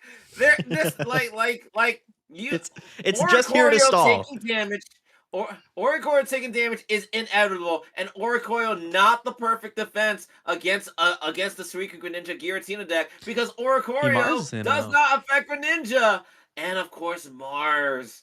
Do we see Rare Candy Greninja though? Yeah, the Mars is interesting. The thing is, Oricorio in this deck is not even an attacking option, so it's literally just there to stall while you set up your board state. That's of course going to be very valuable unless you're going up against another Suicune Greninja that is also okay with you stalling forever because they're going to set up their board state. Just sort of the disadvantage of this deck list here. So he is just going to elect to kind of go into this Greninja, start picking the Oricorio, and we see the Suicune come down, but again, it's just not going to be that helpful, theoretically speaking. But there is a room here. We can bench the Suicune, we can attach to it, we can potentially, draw into a Rare Candy Greninja, and maybe go from there, right? Because basically, as the board state sits right now, next turn, if we do draw into that Greninja, we can KO the active Greninja. That could be pretty valuable. But at the end of the day, no Irida, so this Greninja can go ahead here, just ping the Suicune, or ping their Oricorio rather, and then get a free attack off on something. Either going to be Oricorio or Froakie here, definitely not Suicune, or probably not Froakie either, right? He's got to kind of bring up Oricorio. It's got to be Oricorio. It's just here, not, right? you're not being proactive, right, Mintom? Like, you can't, whenever you're playing Suicune, you have to be hyper aggressive, or you also just have to be playing Suicune, and that's not what Oricorio does. It's not an aggressive Pokemon. He's very much a defensive guy. Oricorio basically a sitting duck now. You just know after the miss slash on Oricorio, it's gonna be down to 10, and one Irida already gone. I'm not sure if both Iridas already gone. I didn't pay that much attention. I really should be, but we do know that Oricorio will die next turn. So yeah, and where do you go from here, right? Yeah, if Robs is gonna respond, he has to respond now. He really needs that Greninja to as additional damage. You can't go into Suicune because But then he can ping your Suicune next turn and just KO you with Giratina because you don't have a giant cape. You already used it on Oricorio. You can't stay into Oricorio because then he's going to ping you and then get an attack off on either Froakie or Suicune. The game right now, mid-tom, effectively is over. This is a GG type scenario here. I'm not trying to write him off here. I just personally don't know where we go from here. Of course, he's going to analyze all of his moves, all of his opportunities, and he's going to try to figure out this game. But the double Oricorio lead into Suicune Greninja, not something that's going to help you whatsoever, especially if you're not playing Lightning Energies. You can't even attack. You're just a sitting duck. And yeah, the giant cape on the Greninja is really important, just because no matter what, it can survive this turn, which basically, it effectively does just kind of mean you can't really lose at this point. So we'll see. We'll see what Robs does here, but definitely backed into a corner. Not many opportunities. And like I said, guys, Oricorio Greninja was very successful this tournament just because it really feasted on all of the decks that aren't Suicune Greninja. But once you get into top cut bracket, you're going to be facing this deck a lot, as we've seen, and it's just not a reliable option in this matchup. And unfortunately, I think a big reason why Suicune Greninja might be both decks in the grand finals this week. It's just the reality of the metagame. I tried to tell people mid-tom. I tried to tell them, don't play Oricorio. They played Oricorio, and now we have a double Suicune finals.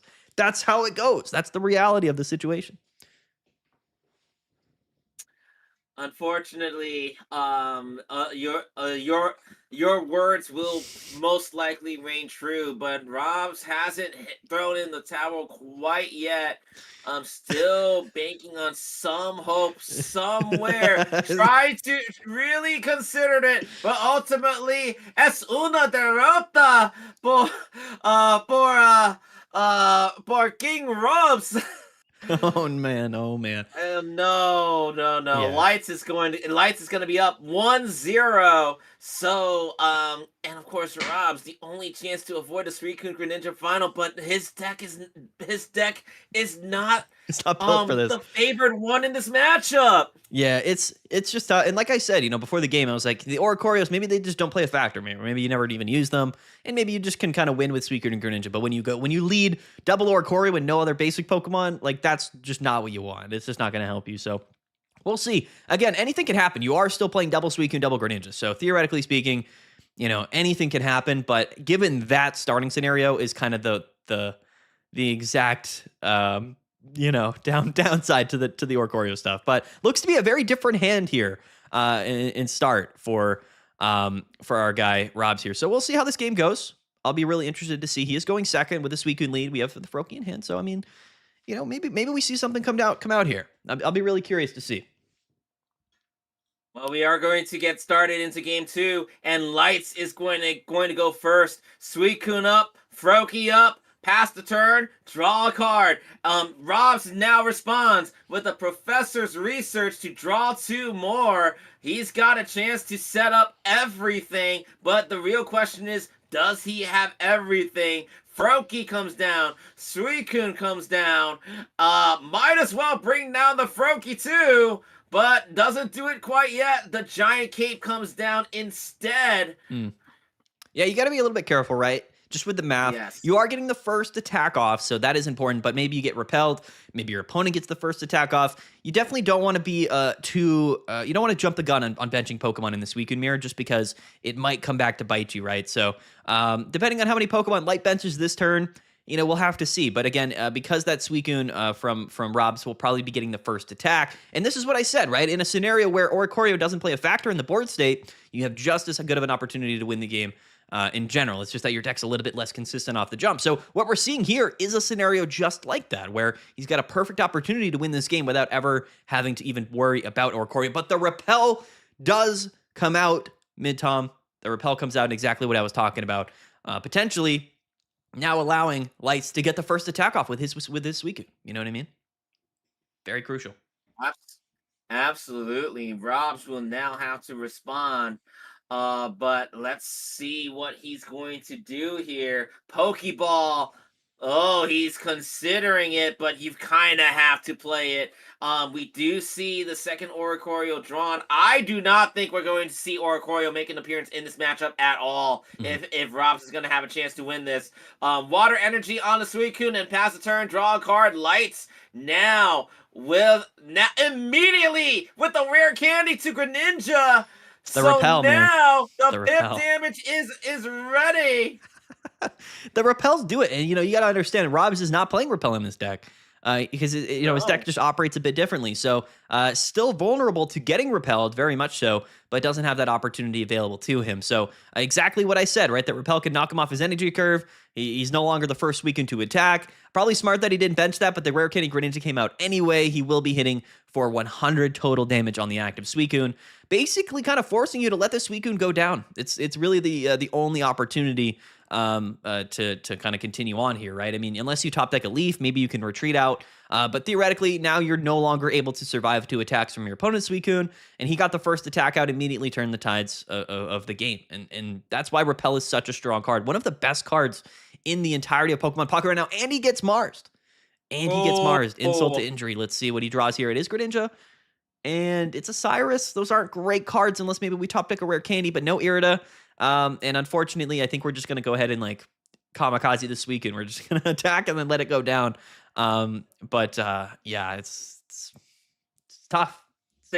six cards going down to 3 here. You just got to So hit. now Robs doesn't have a lot of options and immediately goes to what he feels is the only option. Just attack for 80. The legendary pulse will draw a card here, but unfortunately, that Suicune is going to get KO'd. Mm. Sunk Oh, into the depths of the ocean, he will. he's got his own second But Suicune too. Well, he's that and Cape. And uh, Cape. Oh, no. Oh, it's what. Robs is not happy. You can see the intense clicking that he's doing on the screen right now. He knows that he doesn't have a lot of options left. Water Shuriken does come down to pit the Suicune in the back, and why not? Because the Suicune in the front is gonna get tsunami down into the ocean. Might as well be whirlpool down in the ocean. Say hi to Kyogre for me, Suicune, because you are about to get got. Oh, Oh. but not quite yet. Wait a second. Plot twist. Oh, A he's just leaf playing it. comes. Oh, He's okay. burning Well, it. He's burning. He's okay. just burning the card. Oh Yeah, no. man. The repel. I mean, you got to chalk it down to the repel winning this game. Not only is he ahead on energies, he's ahead on attacks. He's the only one with Greninja on board. And now he has a backup Suicune with Giant Cave. I mean, really the perfect bounce back for Light here. Just really tough. He does find the rare candy, which theoretically, I think he has Cyrus in hand. This could open up some opportunities. Theoretically speaking, there is an opportunity to go here, but you are forced to bench that Oricorio, which is just a liability in this matchup. So the way this works is actually you can KO your opponent's Greninja here. If you bench double and then you use Cyrus to KO, right? But what he also can do here is hold the Cyrus. He can actually easily win this game because his opponent already played he already played Mars, right? So you can KO the active, ping that Greninja, force your opponent to attach to the Greninja and Irida, and then you can kind of set up for the win next turn. So this is actually not a bad play whatsoever. Pinging the Greninja there mid-tom is a bit of a show, right? So you're kind of showing, listen, I probably have Cyrus now. It's a little bit, man, it's a bit strange. Now, if Lights also, again, has Cyrus, then the game is also over. So you got to keep that in mind. But having Cyrus in this scenario, Robs does have the opportunity to win next turn. He actually got pretty fortunate off the Mars to draw into this collection of double basics and Cyrus. So that is actually pretty unique of a scenario here. How quickly things change. So let's just quickly see what happens here. If he has Cyrus, he actually can't KO if he has Cyrus, because smartly King Robs doesn't bench the Pokemon. So I actually think Robs might pull away here. Again, I don't see any way for Lights to disrupt his hand, and he's just going to KO next turn. Well, we're going to have to see. They are down to effectively, it's gonna be game point. Robs needs this point to keep the match alive. If he doesn't get it, Lights is going to grand finals to face off against Hamza and Hamza 007. But Lights Wow. now really thinking Yeah, this he's got to through. attach and he has to irritate. He knows he has Cyrus. That was the reason why he made that play. So this is crazy, right? And he's going to bellow. Okay, so the scenario here is that now what you're doing is forcing your opponent to probably bench some Pokemon. It's just crazy that after that Mars, he drew into double basics, Rare Candy, Greninja, and Cyrus. Like the perfect kind of storm off that Mars. Very fortunate indeed. But what he can do here is now just KO the Greninja because he can go. Yeah, you can Cyrus it up and bench double basics. So it doesn't even matter if you irritate because he has double basics, Cyrus in hand. Wow, Robs just pulls it out. He just has it all. He just ends up having every card he needs to. Absolutely incredible. That's how the math really works out there, Mintom. So crazy how quickly the game can swing immediately in his favor, just getting that Greninja out that turn and having both basic Pokemon in hand. Absolutely incredible. I mean, just what a turn of events. I mean, I just didn't see that coming. I mean, like what were the odds? What were the odds that happened? I don't know. Maybe they were high. I don't know. Crazy We going are into all game tied. 3. Yeah, we are going to game 3. I don't think you would have called that we were going to go to game 3 in this match, but this is crucial. This is critical. Robs really needs to not have the Oricorio start in order to have a chance. And even though that was a nail biter of a Wow. match, but we are going to go into game 3 immediately. It's lights. It's Robs. Winner faces Hamza in the grand finals. It is Pocket Mats tournament number 3. Let's go. $200 on the line. Incredible. Listen, I know people are gonna say, "Oh, this weekend stuff, this weekend stuff." Listen, I understand. I do get it. This weekend's been around for a long time. People are probably tired of it, but the gameplay is very, very interesting to watch. A lot of great decisions being made, very difficult decisions, and really showcases how strong both these players are. The Oricorio player was Rob's able to win that game by never once ever even having Oricorio on the board until the very last second. Drew basically all of the other cards he needed to, so that inconsistency of having 2 Oricorios on the deck actually didn't matter. It would be crazy. It would be a crazy turn of events for Rob to actually win this and go to finals, considering the disadvantage that he really has in this mirror matchup. But it's extremely clear now after the disaster that game 1, you have an Oricorio. It's a dead draw. The only correct thing that you can actually do is not put it on the field and make it a target. So as we see here, we are on a 15-minute delay. That's how we're able to give you guys cards up footage. Robs has 2 Oricorios in the hand that can do absolutely nothing. So now Lights is going to respond. Rare Candy on the Greninja, Water Energy on the Greninja, Water Shuriken on the Suicune. Pass a turn. Wow, his hand is an absolute just pile of kind of useless stuff here. What he's kind of wants to do here is bench these Pokemon so he can get enough damage to KO this Greninja. But in doing that, what you do is, guarantee that your Suicune's about to take a decent amount of damage. I actually really like Rob's position here because he has a full bench of basic Pokemon. He can hit for 40. That's not really going to be that much, but it might matter if Lights does in fact not have Irida. If he does, though, he can kind of full heal and then get 80 off onto the Suicune and then maybe set up a bench Pokemon after that. But right now, he's kind of forced not to bench anything and just Irida the active. A very interesting scenario. Oh, the repels. The repels are insane. They really are. But if I was him, I would probably just feed him the Oricorio, honestly. Or you could go into Suicune and then potentially use that to draw more cards. It's an interesting scenario here. You definitely want to see the Irida if you're if you're Lights here. You definitely probably want to play that this turn, but he's maybe going to bank on the repel being enough because there's no retreat option, right? In Orco. No. Robs is playing one. No, he's not playing any retreat. Oh, no, he's playing XP. Okay, sorry. He's playing XP, not Leaf. So the Irida comes out anyway, but he's safe this turn regardless. So he's going to get a free attack off onto the Suicune. He's going to bench his own Suicune, gives him the ability to do that this turn. And now kind of setting up for a 2-hit KO on the active Suicune. And yet again, no Froakies, no Greninjas able to get set up for Robs here. So again, those Oricorios are not really being useful cards in the deck. The Irida comes down, which is valuable. That means that, of course, he also won't be able to get KO'd this turn. And he'll be able to get some damage off on the opponent's Suicune. So this is an interesting scenario. But, again, he's really only forced to be able to hit for 60 this turn. So another Irida would potentially keep him from getting KO'd the turn after this, Mid-Tom. So it's a crazy dynamic here. But again, you're if you're lights, you're forced to bench this weekend anyway because you got to attach to something this turn on the back line. So we'll see. He's gonna ping the active here. We don't see the second Irida though in King Rob's hand. So this attack here is going to set up for a Water Shuriken KO. And he did have Irida, by the way. So he healed it back up to 120. Oh, but he top decks the Irida. Oh, Rob's does. Oh my gosh. There's so much happening, Mid-Tom. There's so much going on. I You can't keep called up. so many.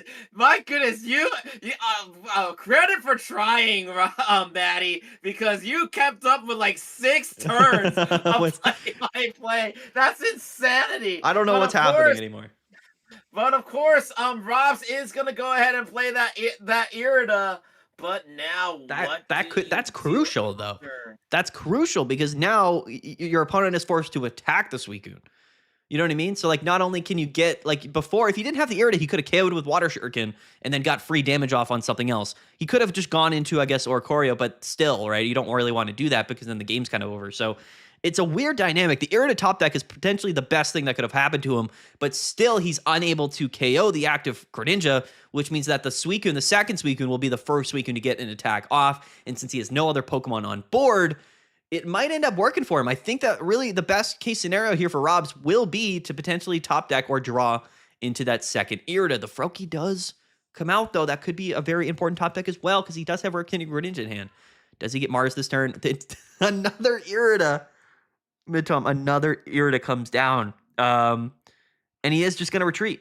And I actually do like that play, in fact. Wow. Wow. Oh, wow. That's it. Well, that Suicune is going down. Because now we can ping. Yeah. Lights getting ready to go up 2 points to nothing. Robs He targets in the a world Oricorio. of hurt. The Oricorio's going to... Oh my goodness. Oricorio getting targeted. Now I believe Lights might be setting up for a potential Cyrus play Definitely. to eliminate Oricorio via Greninja. And Cape. So that is a possibility. Cape is going to come down on the Greninja. Continue the preparation. Robs is in trouble, despite the fact that, wait, how many cards does he have in his hand? 9 cards in his hand. Oh my goodness. So, Lights going up 2 points. He does play a Mars. Could top deck a Mars here, but again, it's the Oricorios are going to be the reason why this game doesn't go his way, right? But Maddie, this is why I had to double check and count. Theirs is the top deck Mars. And of course, I had to double check that, Maddie, because I needed to see how many cards. Remember, if you have 10 cards in your hand, you can't draw a card. That's a good point. I had to count, but he does get the Mars. He hasn't taken any points yet, though. You know what I mean? So, I still don't really know where he goes from here. The Cape is really important. We're going to get a pretty decent attack off on the Suicune, probably setting up for a 2 KO. But then you have to go through the Greninja. And if he top decks Cyrus at any point in time, if he does anything really, I think the Greninja is going to be able to finish the match here. So he's like, I don't really want to bench. He's not going to, so he's going to limit the damage that he takes next turn. I believe he hasn't played the second Irida, so that is an option. No, he has played 2 Irida. Oh, no, has he? I don't know. That Pokeball is not very useful, though. Interesting, man. Such a weird dynamic. Could he have just Marsed him into Cyrus? I mean, you know, or Repel? No, he already played Repel. Or did he top deck Cyrus? Now, Lights is taking way too long, so we can presume no Cyrus in the hand. He's thinking quite hard. So if he stays in, he gets KO'd. So he knows that, right? But also, Greninja can deal more damage than Suicune. So, and he also has more HP. So if he retreats from Suicune, that Suicune goes to 0 HP. He does bench a Froakie, and he benches Giratina. So he has double basics off the Mars. That's going to increase the damage that he can do this turn to 100 damage, or actually 120 damage on the active Suicune. That might have been exactly what he needed here to win this game. So that's crazy. That's effectively crazy, because even after an Irida, if it gets top decked, he's going to be left at, oh, is it 100? Because he's caped? 60 minus 120. No, it's 40, and then plus 40 from Irida. Yeah, he's going to be at 80, and that's going to be GG regardless there, Mid-Tom. So crazy. The double basic Pokemon there off the Mars kind of sealed the deal. In fact, it really did. Yeah, really, now the question is, does Robs concede, or does he go down swinging? You play it out. You always play it out, I guess. Rare Candy, he has Cyrus. Really gonna he's gonna continue to fight here. Um, Greninja does come Oh, down. wait a minute. So you can pip and then do a Cyrus play here, but do you want to do that is the question. But now, if Suicune does attack, look, if Suicune does attack, right? You lose if you Greninja attack. will take it out. Yeah, you Yeah, got to I retreat. think I think you lose if you attack. So, But he loses um, regardless, right? So he has to ping in Cyrus here to stall for a turn. But what does that do? Like theoretically, you're not losing this turn, so that is really good. But yeah, like what he can do here is like if you oh, bring up the Froakie, you can't KO it because then he goes into Suicune and then he KOs you. Um, so he pings the let's see. Suicune. Oh, he's just Water gonna hit. He's energy. gonna hit. Yeah, never mind. I forgot He's he gonna hit KOs. with Greninja. So Greninja's gonna KO the Suicune. It is still not quite over. I think he's got Rob's Irida left in the still deck. with a little bit of life left in the match. Greninja's gonna come up now. That the only attacking option ready to go for Lights. So now how will Lights respond? Now Maz has already called a win for Lights. He basically No, called it. he benched the Froakie. But He benched the Froakie, which means that it gives him an opportunity to win the following turn. Rob's to win. yeah, Pokeball, What? nothing. He might have literally lost the Oh, game by benching that Froakie. I believe we Yeah, it's might over. be seeing. Okay, now Giratina up It's over. He's got front. Cyrus in hand. He's got the Brick Kitty Greninja Cyrus. It's over. He won. Robs does it again. Mid Tom. He's got it. He has Cyrus in hand. He has it. So He now, benched the Pokemon to get the KO that turn, but unfortunately gets KO'd and then sets up to get KO'd on the following turn. So Rob wins. oh no, is he going? Oh no! Wait, okay, wait, no, hold on, Robs, that was not necessary. You could have oh, okay. Oh, we're just going to go after the babies. Of course, Lights coming down to shield the frog from destruction, and just like that, Robs is going to No take the way, underdog dude. victory and go on to grand finals to face off against Hamza. Now the question is, Matt, can he do it twice? That was unbelievable. Something I don't know what happened there. The Mars to 1 actually ended up winning them the game. I think just a crucial misplay maybe from Lights. I'm trying to remember. I'm trying to go back. If he doesn't bench the Pokemon, does it really matter? I kind of feel like him benching that Froakie was the reason why he might have lost that game there. Um, wow. Absolutely insane. Well, The Cyrus comes down as the that win condition both games. Absolutely incredible.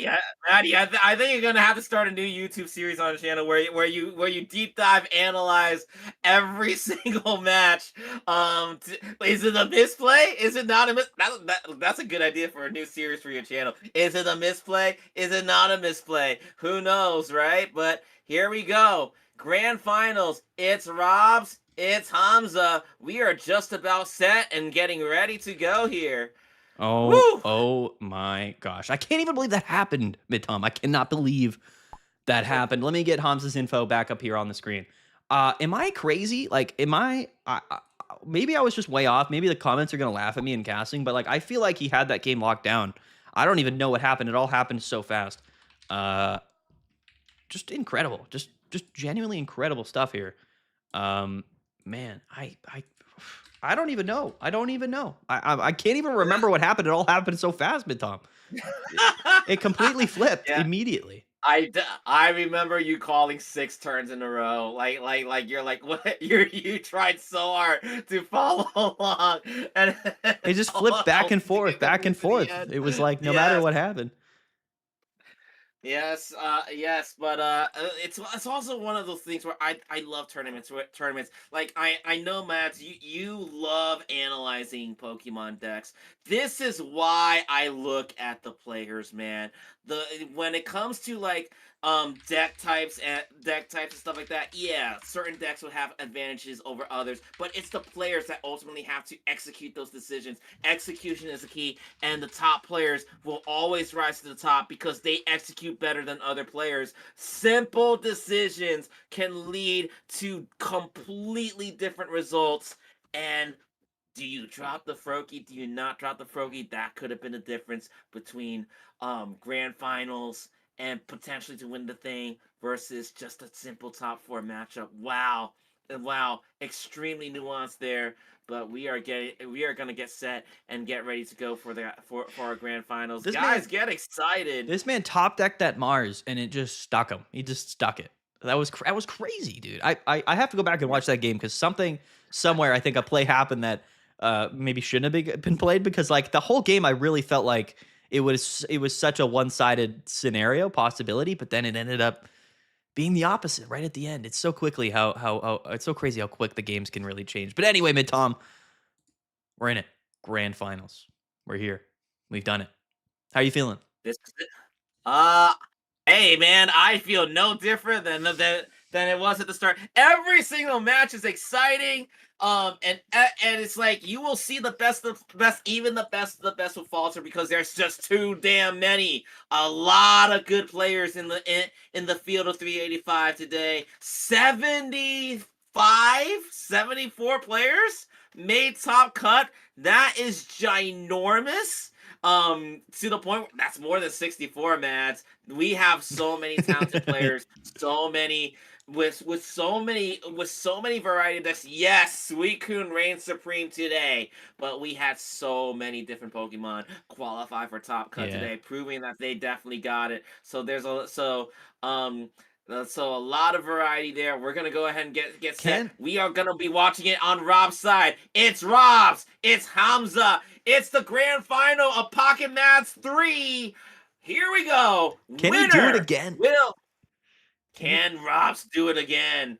Winner will take home the first prize, which I haven't even talked about because we've been calling the action all day. It's been nonstop. Here we go. Robs starting with Suicune. Hamza starting with Froakie. It is Hamza to begin. Draw a card. What you got? He leads Froakie going first, and Robs leads Suicune going second, and he just passes. He just passes Mid Tom, and he gets the Froakie. He's got Rare Candy Greninja in his hand. He's got Rare Candy Greninja and Research in his hand, Mid Tom. Oh my goodness. The Oricorios might just be hiding away in the most important of matchups. They might just be like, hey, listen, we're not really that important here. Let's just not step on your toes and let the big boys come out and play. Robs is not going to give Hamza the ability to think. Just one water energy, pass the turn, draw a card. Why not? Hamza top decks the professor's research. So, but now one water energy, one flop.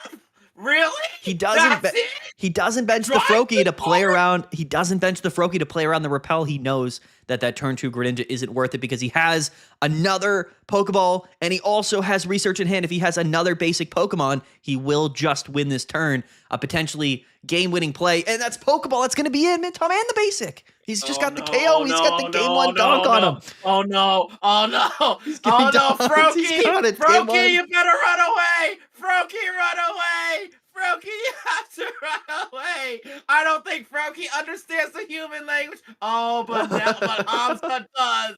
Hamza knew where this was going. Wow. And Hamza conceded super quick. It is not even worth considering it. Give Robs the victory, but don't give him the satisfaction. The plot armor for Robs right now is real. He just doesn't care that he's playing a disadvantageous list into the matchup here. He's just like, I don't care. I don't need it. I'm just gonna. I mean, we saw game 1 of top 4. He led double Oricorio and that costed him the game. But ever since then, it really hasn't mattered at all. He's just been riding with the Suicunes and the Greninjas, and that's all he's had available to him. That's all he's needed. Absolutely incredibly lucky there on that first game, or unlucky rather, I should say, for Hamza. Just immediately goes down 0-1 in grand finals there. Man, he's immediately back against the wall. Not the game you would expect here in grand finals, but the game we got. No. Oh man. And here's the Oricorio going first. Here we go. Now it's here. Rob's in-game name is King Robs. I think that crown is going to be well deserved if he pulls this off. But here we go. Game 2. Robs has the Oricorio. Oh, that is not a good sign. And Hamza's going to start with the Giratina up front. Robs is going first, draws into the second Oricorio. That is very similar to the nightmare situation he had in the semifinals, but he does pick up a Froakie off of the professor's research, so there is still life left in it. Past the turn. Hamza, it is your move. He is leading Giratina as well, so not that useful in this scenario. And we do see that Hamza did step aside really quick to check Robs' deck list. Very quick. But now the professor's research to draw two. The Pokeball to find a basic Pokemon. A second Pokeball to find another Pokemon. So now we got the Suicune full art on the bench, but that's all we get. The water energy on the Giratina, the broken space bellow to add the psychic energy on the Giratina, and now it's Rob's turn to play. Man, I just can't. Like he just top decks it for the rare candy Greninja here. I just can't believe that this Oricorio deck is in finals. Not only one, but also it has just back to back has been beating the Suicunes. It's just an incredible turn of events, quite frankly. Now the Oricorio lead going first is pretty bad. He's just going to end up piling energies here onto this Giratina. Probably the smart play. Now he's going to retreat, but he does keep the water energy onto Giratina. Or no, he doesn't. He double discards. So he is actually still relying on the Giratina here. Okay. I was a little bit confused there. I figured he was maybe going to discard the Psychics to be able to irritate it up, but no, he's still carrying on. Oh, but the Mars top deck. He's about to Mars maybe this like 8-card hand from Hamza. He is just going to do it. Yeah, he's just playing the slow game here. He's like, listen, I got a Greninja set up. I don't got much going for me either, but you can't bring up my Greninja. You can Broken Space Bellow all you want, but I'm just going to keep hitting you with Water Shuriken. I'm going to slow down your hand. I'm going to disrupt your hand. And it's so awkward, right? What a weird matchup this is. But those two Oricorios, right? You got to keep in mind, this man has double Oricorios in play when theoretically those could be any other Pokemon in his deck that would be more useful. That's the downside to Oricorio here in the mirror matchup. Let's see if it ends up mattering for King Robs here in the grand finals here in game two. Two Oricorios in play, no frogs out on the field, so it seems like it's safe for the chickens to play the stall game. Hamza just going to go with it. At the water energy, why not? At Broken Space Bellow on the Giratina. Robs now responding with the Water Shuriken. Who you gonna pip? He's going to pip the Giratina in the back line, but now what do? You have an open space in the field, and you might want it for the Suicune, but it looks like he doesn't have it. Water energy on the Oricorio, getting ready for a retreat, but let's not do it yet, Rob says. Hamza's turn to go, and what is Mads? What is he gonna do? He's going to put the water energy on the Giratina, Irida on the Giratina, gets a little bit of health back, but because you can't attack the Oricorios, why not Broken Space Bellow to get Giratina all loaded up? There's a Suicune. We finally see the Suicune come down, so now things can start to happen. But yeah, inevitably, Hamza would be able to just stall for quite a long time with Suicune in the active drawing cards. No Froakies, though, on the board, right? This is the scenario that I mentioned a little while ago. Like, these Oricorios aren't very useful, but when it's like turn 6 and there's 0 Greninjas on your opponent's board, they're actually pretty valuable because what can you do? You can't, right? So he's able to get his board state set up. He has a Greninja on board. Now he's got a Suicune, and his opponent still no Froakie bench. He's actually passing again, Mid-Tom. Everything is working out right now for Rob's favor. Absolutely incredible. Absolutely insane. Not going to lie.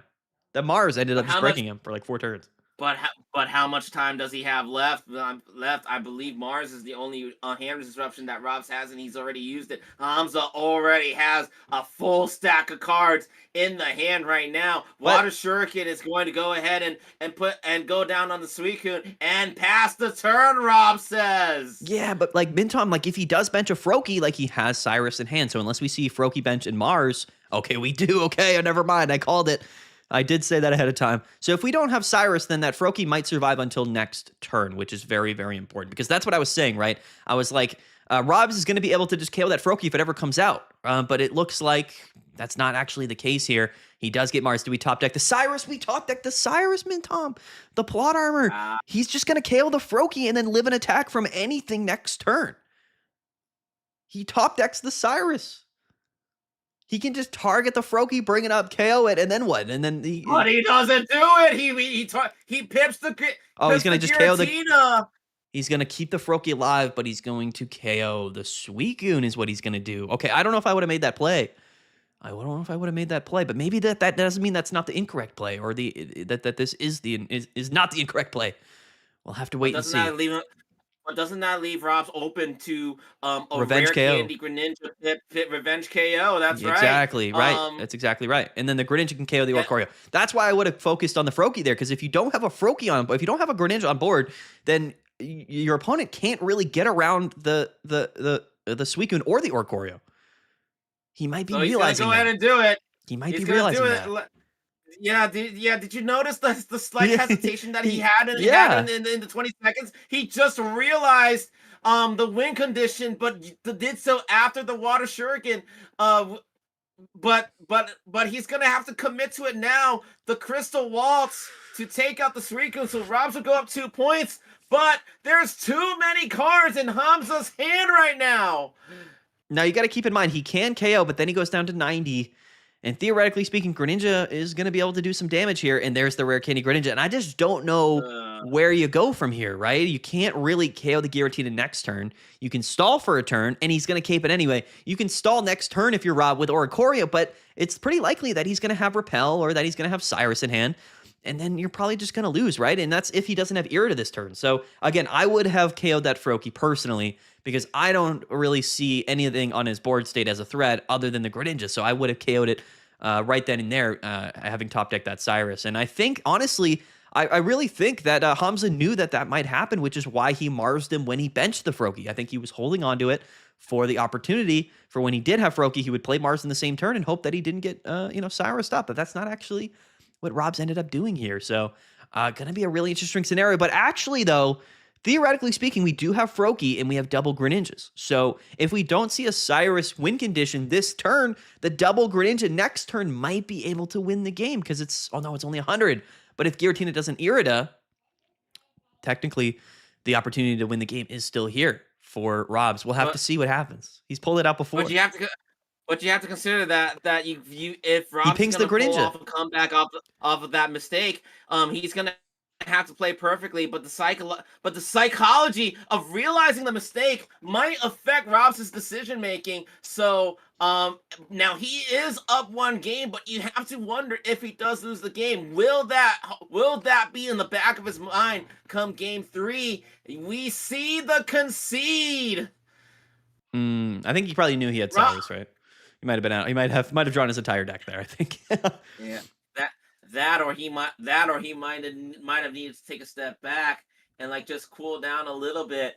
He knew he might have realized exactly what you pointed out, Mads, and realized it too late, and now might be kicking himself. The pressure of the grand finals will get everybody. It's the Pokemon. The best players will have been there before, but I'm not 100% positive that Robs has been here before. This is basically his tournament, his life on the line. I've seen the name Hamza around a lot. Not as a tournament, not as a tournament winner, but here we go. Game 3. Robs is going to have to shake off that mistake in order to pull off an upset, or Hamza's going to take it all. It's Suicune. It's Froakie. It's Game 3 of Grand Finals of Pocket Mats 3. Wow. So we do see the Froakie going first lead again. And the Suicune going second lead again for Rob. So kind of, he's putting himself in a good position here right off the bat, although the Suicune does come out immediately off that Pokeball, and he is just going to pass here. Now, we do see the rare candy in the Greninja in hand. If we can get a Froakie here off the top deck. There's the Cyrus. Okay, so no Froakie, so that's kind of important. That means that, you can't really put a lot of pressure on next turn, and that is important. However, we've seen how impactful that 1 copy of Cyrus has been for Rob throughout this tournament, and then he does go ahead and grab the Pokeball there with the legendary pull. So, we'll have to see. Maybe we have the Leaf in hand, or rather the X-Speed in hand, and it looks like He attaches and retreats, so no X speed, but he is electing to go into the Suicune early to draw the cards here. The second Suicune makes an appearance, which means he's guaranteed to grab either a Froakie or an Oricorio here. And it is Froakie, and that Greninja will be coming out on the next turn unless his hand gets disrupted. Now, you got to be careful how many Pokemon you want to bench here, but you can bench as many as you want because this is going to allow you to hit for 60 damage on this active Suicune. In fact, he might just bench the Oricorio to hit for 80 because he knows next turn he has Rare Candy Greninja, and he will be KOing the Suicune regardless unless we see a Rare Candy and an Irida mid-time. So Rob putting himself immediately in the driver's seat. This is a little bit scary unless we see a Rare Candy and an Irida. This Suicune's going to go down. It's just going to go down next turn. There's nothing you can do about it. We see the Rare Candy. So he does have the Greninja. He might be just forced to attach to the Greninja, but that's not going to be the win condition. He attaches to the Suicune. Do we see the Irida here, Mintom? Do we see it? Rob might be doing it, man. Yeah, he has a lot. He has a lot of consideration to think of. He just like every decision has been lightning quick in this game 3, and then all of a sudden Hamza brings it to a complete stop after evolving the Froakie to the Greninja. Lots of thoughts, and this is grand finals. Every decision counts. You have 90 seconds to make a turn, so he's going to take all the thinking time he needs. Hamza He has electing Cyrus. to Cyrus the Suicune up after the Water Shuriken on the Greninja. And Wow. now what does Robs do? Well, he can go Rare Candy Greninja himself, and he's got double Irida. So to be fair, like, he's still in a massively advantageous position here. It's really, really interesting how this game has really developed. And we even have a Cyrus as well. So, like, what we could do here is, like, maybe take our time, but maybe next turn we KO that Greninja next turn, right? Maybe we pop off, like, the early Cyrus, we KO the Greninja, and now we have, like, a second Suicune already set up. He is going to use the one Irida early because, theoretically speaking, double basics would mean that he gets KO'd. So we don't necessarily want to do that. And he does actually have the X-Speed. I didn't even notice he had X-Speed in hand. So he's just going to go ahead, burn the energy, and then fully commit to KOing this active Suicune, and the damage is already done to the benched Greninja. I think Rob might be doing it, Tom. He might have it here. He might have it. Rob's gonna go up 2 points, and now Hamza's only gonna have the. Oh, we see the concede immediately. It's over. Robs is your champion of Pocket Mats 3. Wow. Brazil represent. Oricorio Greninja Suicune does it. Beats the traditional Suicune matchup back to back in top 4 and in finals. That is, by the way, a matchup that Oricorio decks really are at a disadvantage against, just because of the inconsistencies and typically Oricorio didn't do anything all of those games, like, other than the one game where Hamza bricked. I mean, that's crazy. That is crazy. Rob's the plot armor is real. He just pulls it away. He just does it. He does it, Midtom. That's insane. Unbelievable. Robs is going to take the tournament victory with a 13-1 record. Mads. Wow. Mads, I'm taking a look at his hit list. What a hit list. This man beat 1, 2, 3, 4 Suicune Greninjas in Top Cut today.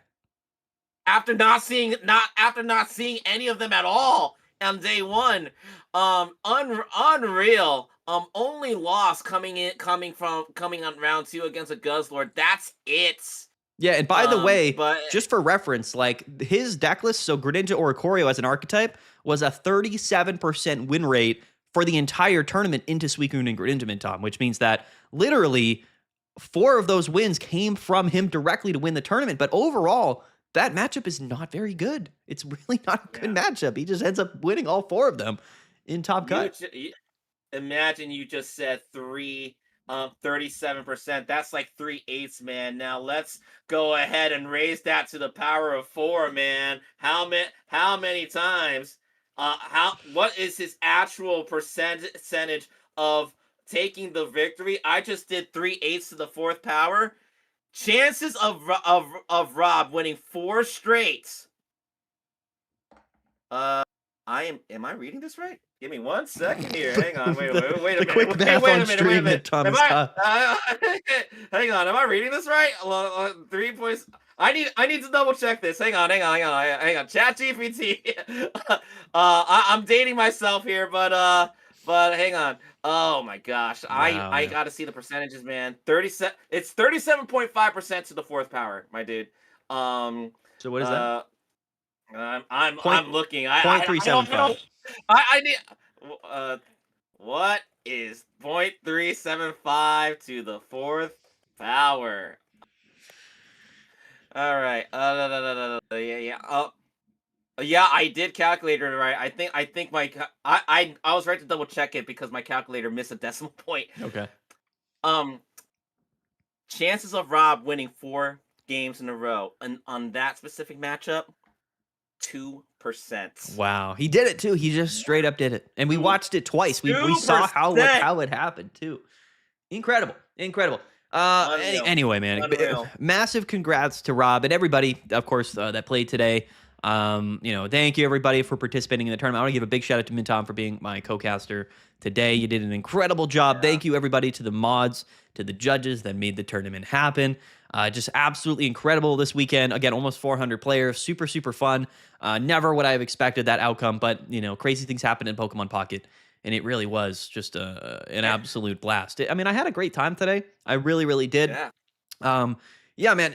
The story of this week in this tournament is Greninja or Ikorio, an archetype that realistically was only played as sort of a niche, sort of counter meta deck to beat all of the stuff that typically beats Suicune and Greninja. But coincidentally, it just happened to beat Suicune and Greninja 4 times, even though that is not a good matchup. Absolutely incredible. That goes to show just how much variance really does play into things, right? And in general, just playing till the very end and playing with the circumstances that come to you. For anybody that watched this stream, I just want you to know this deck is going to be everywhere now in ranked. It's going to be popular because it did win the tournament this weekend. But keep in mind, this deck, okay, 2 Oricorio, 2 Greninja, 2 Suicune does not have a great matchup traditionally into Suicune Greninja. So I think what we're probably going to see in the future is just Suicune and Greninja continuing to do well. And I think that it's a really interesting development as far as the metagame goes. But just a bunch of really great players this weekend. Midtime, I had such a good time. I am a little bit Yeah. pressed for time, so I'm gonna have to wrap up the stream. I'm gonna hand it to you to wrap this up again. But thanks again, man, for to Yeah. joining us this Sunday. I had a great time today. Of course, and I think I would be remiss if I didn't thank all of you guys for tuning in to watch. I just checked the YouTube and the Twitch numbers. I've been monitoring all day. 400 over 400 unique viewers across Twitch and YouTube. That is huge. And without you guys, we wouldn't be able to have these tournaments and have these broadcasts. Thank you to all of you guys for watching. Thank you to all the 385 players that participated. Thank you to all the judges and all that stuff. Mats, thank you for even doing this, and thank you for inviting me on board to be a part of it, man. And we hope to see you guys the next time we do this. Mats, do we have a date for the next one? Yeah, I gotta ask. It'll be Saturday. Yeah, normally I post it and I start broadcasting next week's tournament on Monday. So stay tuned. We'll cover all of the results, all of the data, all of the decks from this tournament in tomorrow's Meta Monday video. And then there, I'll let you guys know about the Pocket Mats number 4. But just know it will be Saturday, a week from, or 6 days from now at noon. So just where that's sort of the plan is on Saturdays noon Eastern time. So I'll post the link and everything tomorrow in the Discord. Stay tuned for sure. But yeah, we'll be back again next weekend, and I'm very excited about that. We'll see how next week's goes compared to this week. But yeah, there you go. Yeah, you heard it from the man himself. So if you guys were thinking about joining a tournament, you have your opportunity. You know where we're gonna be. You know how to sign up on Limitless. Just show up, show out, bring your favorite deck. Maybe you could be the one that could bring a new deck type that will counter the Suicune dominance. We love to see you guys participate, but until then, I gotta let Maddie go. I gotta let you guys go. It's been a blast. My name's Mintom, and of course for Pocket Mats, thank you guys for showing up. We will see you guys next week for Pocket Mats 4. Appreciate it. Hey, peace out, guys. Have a good one, and we'll see you guys Don't forget later. to pull a full art card on your way out, guys. All right.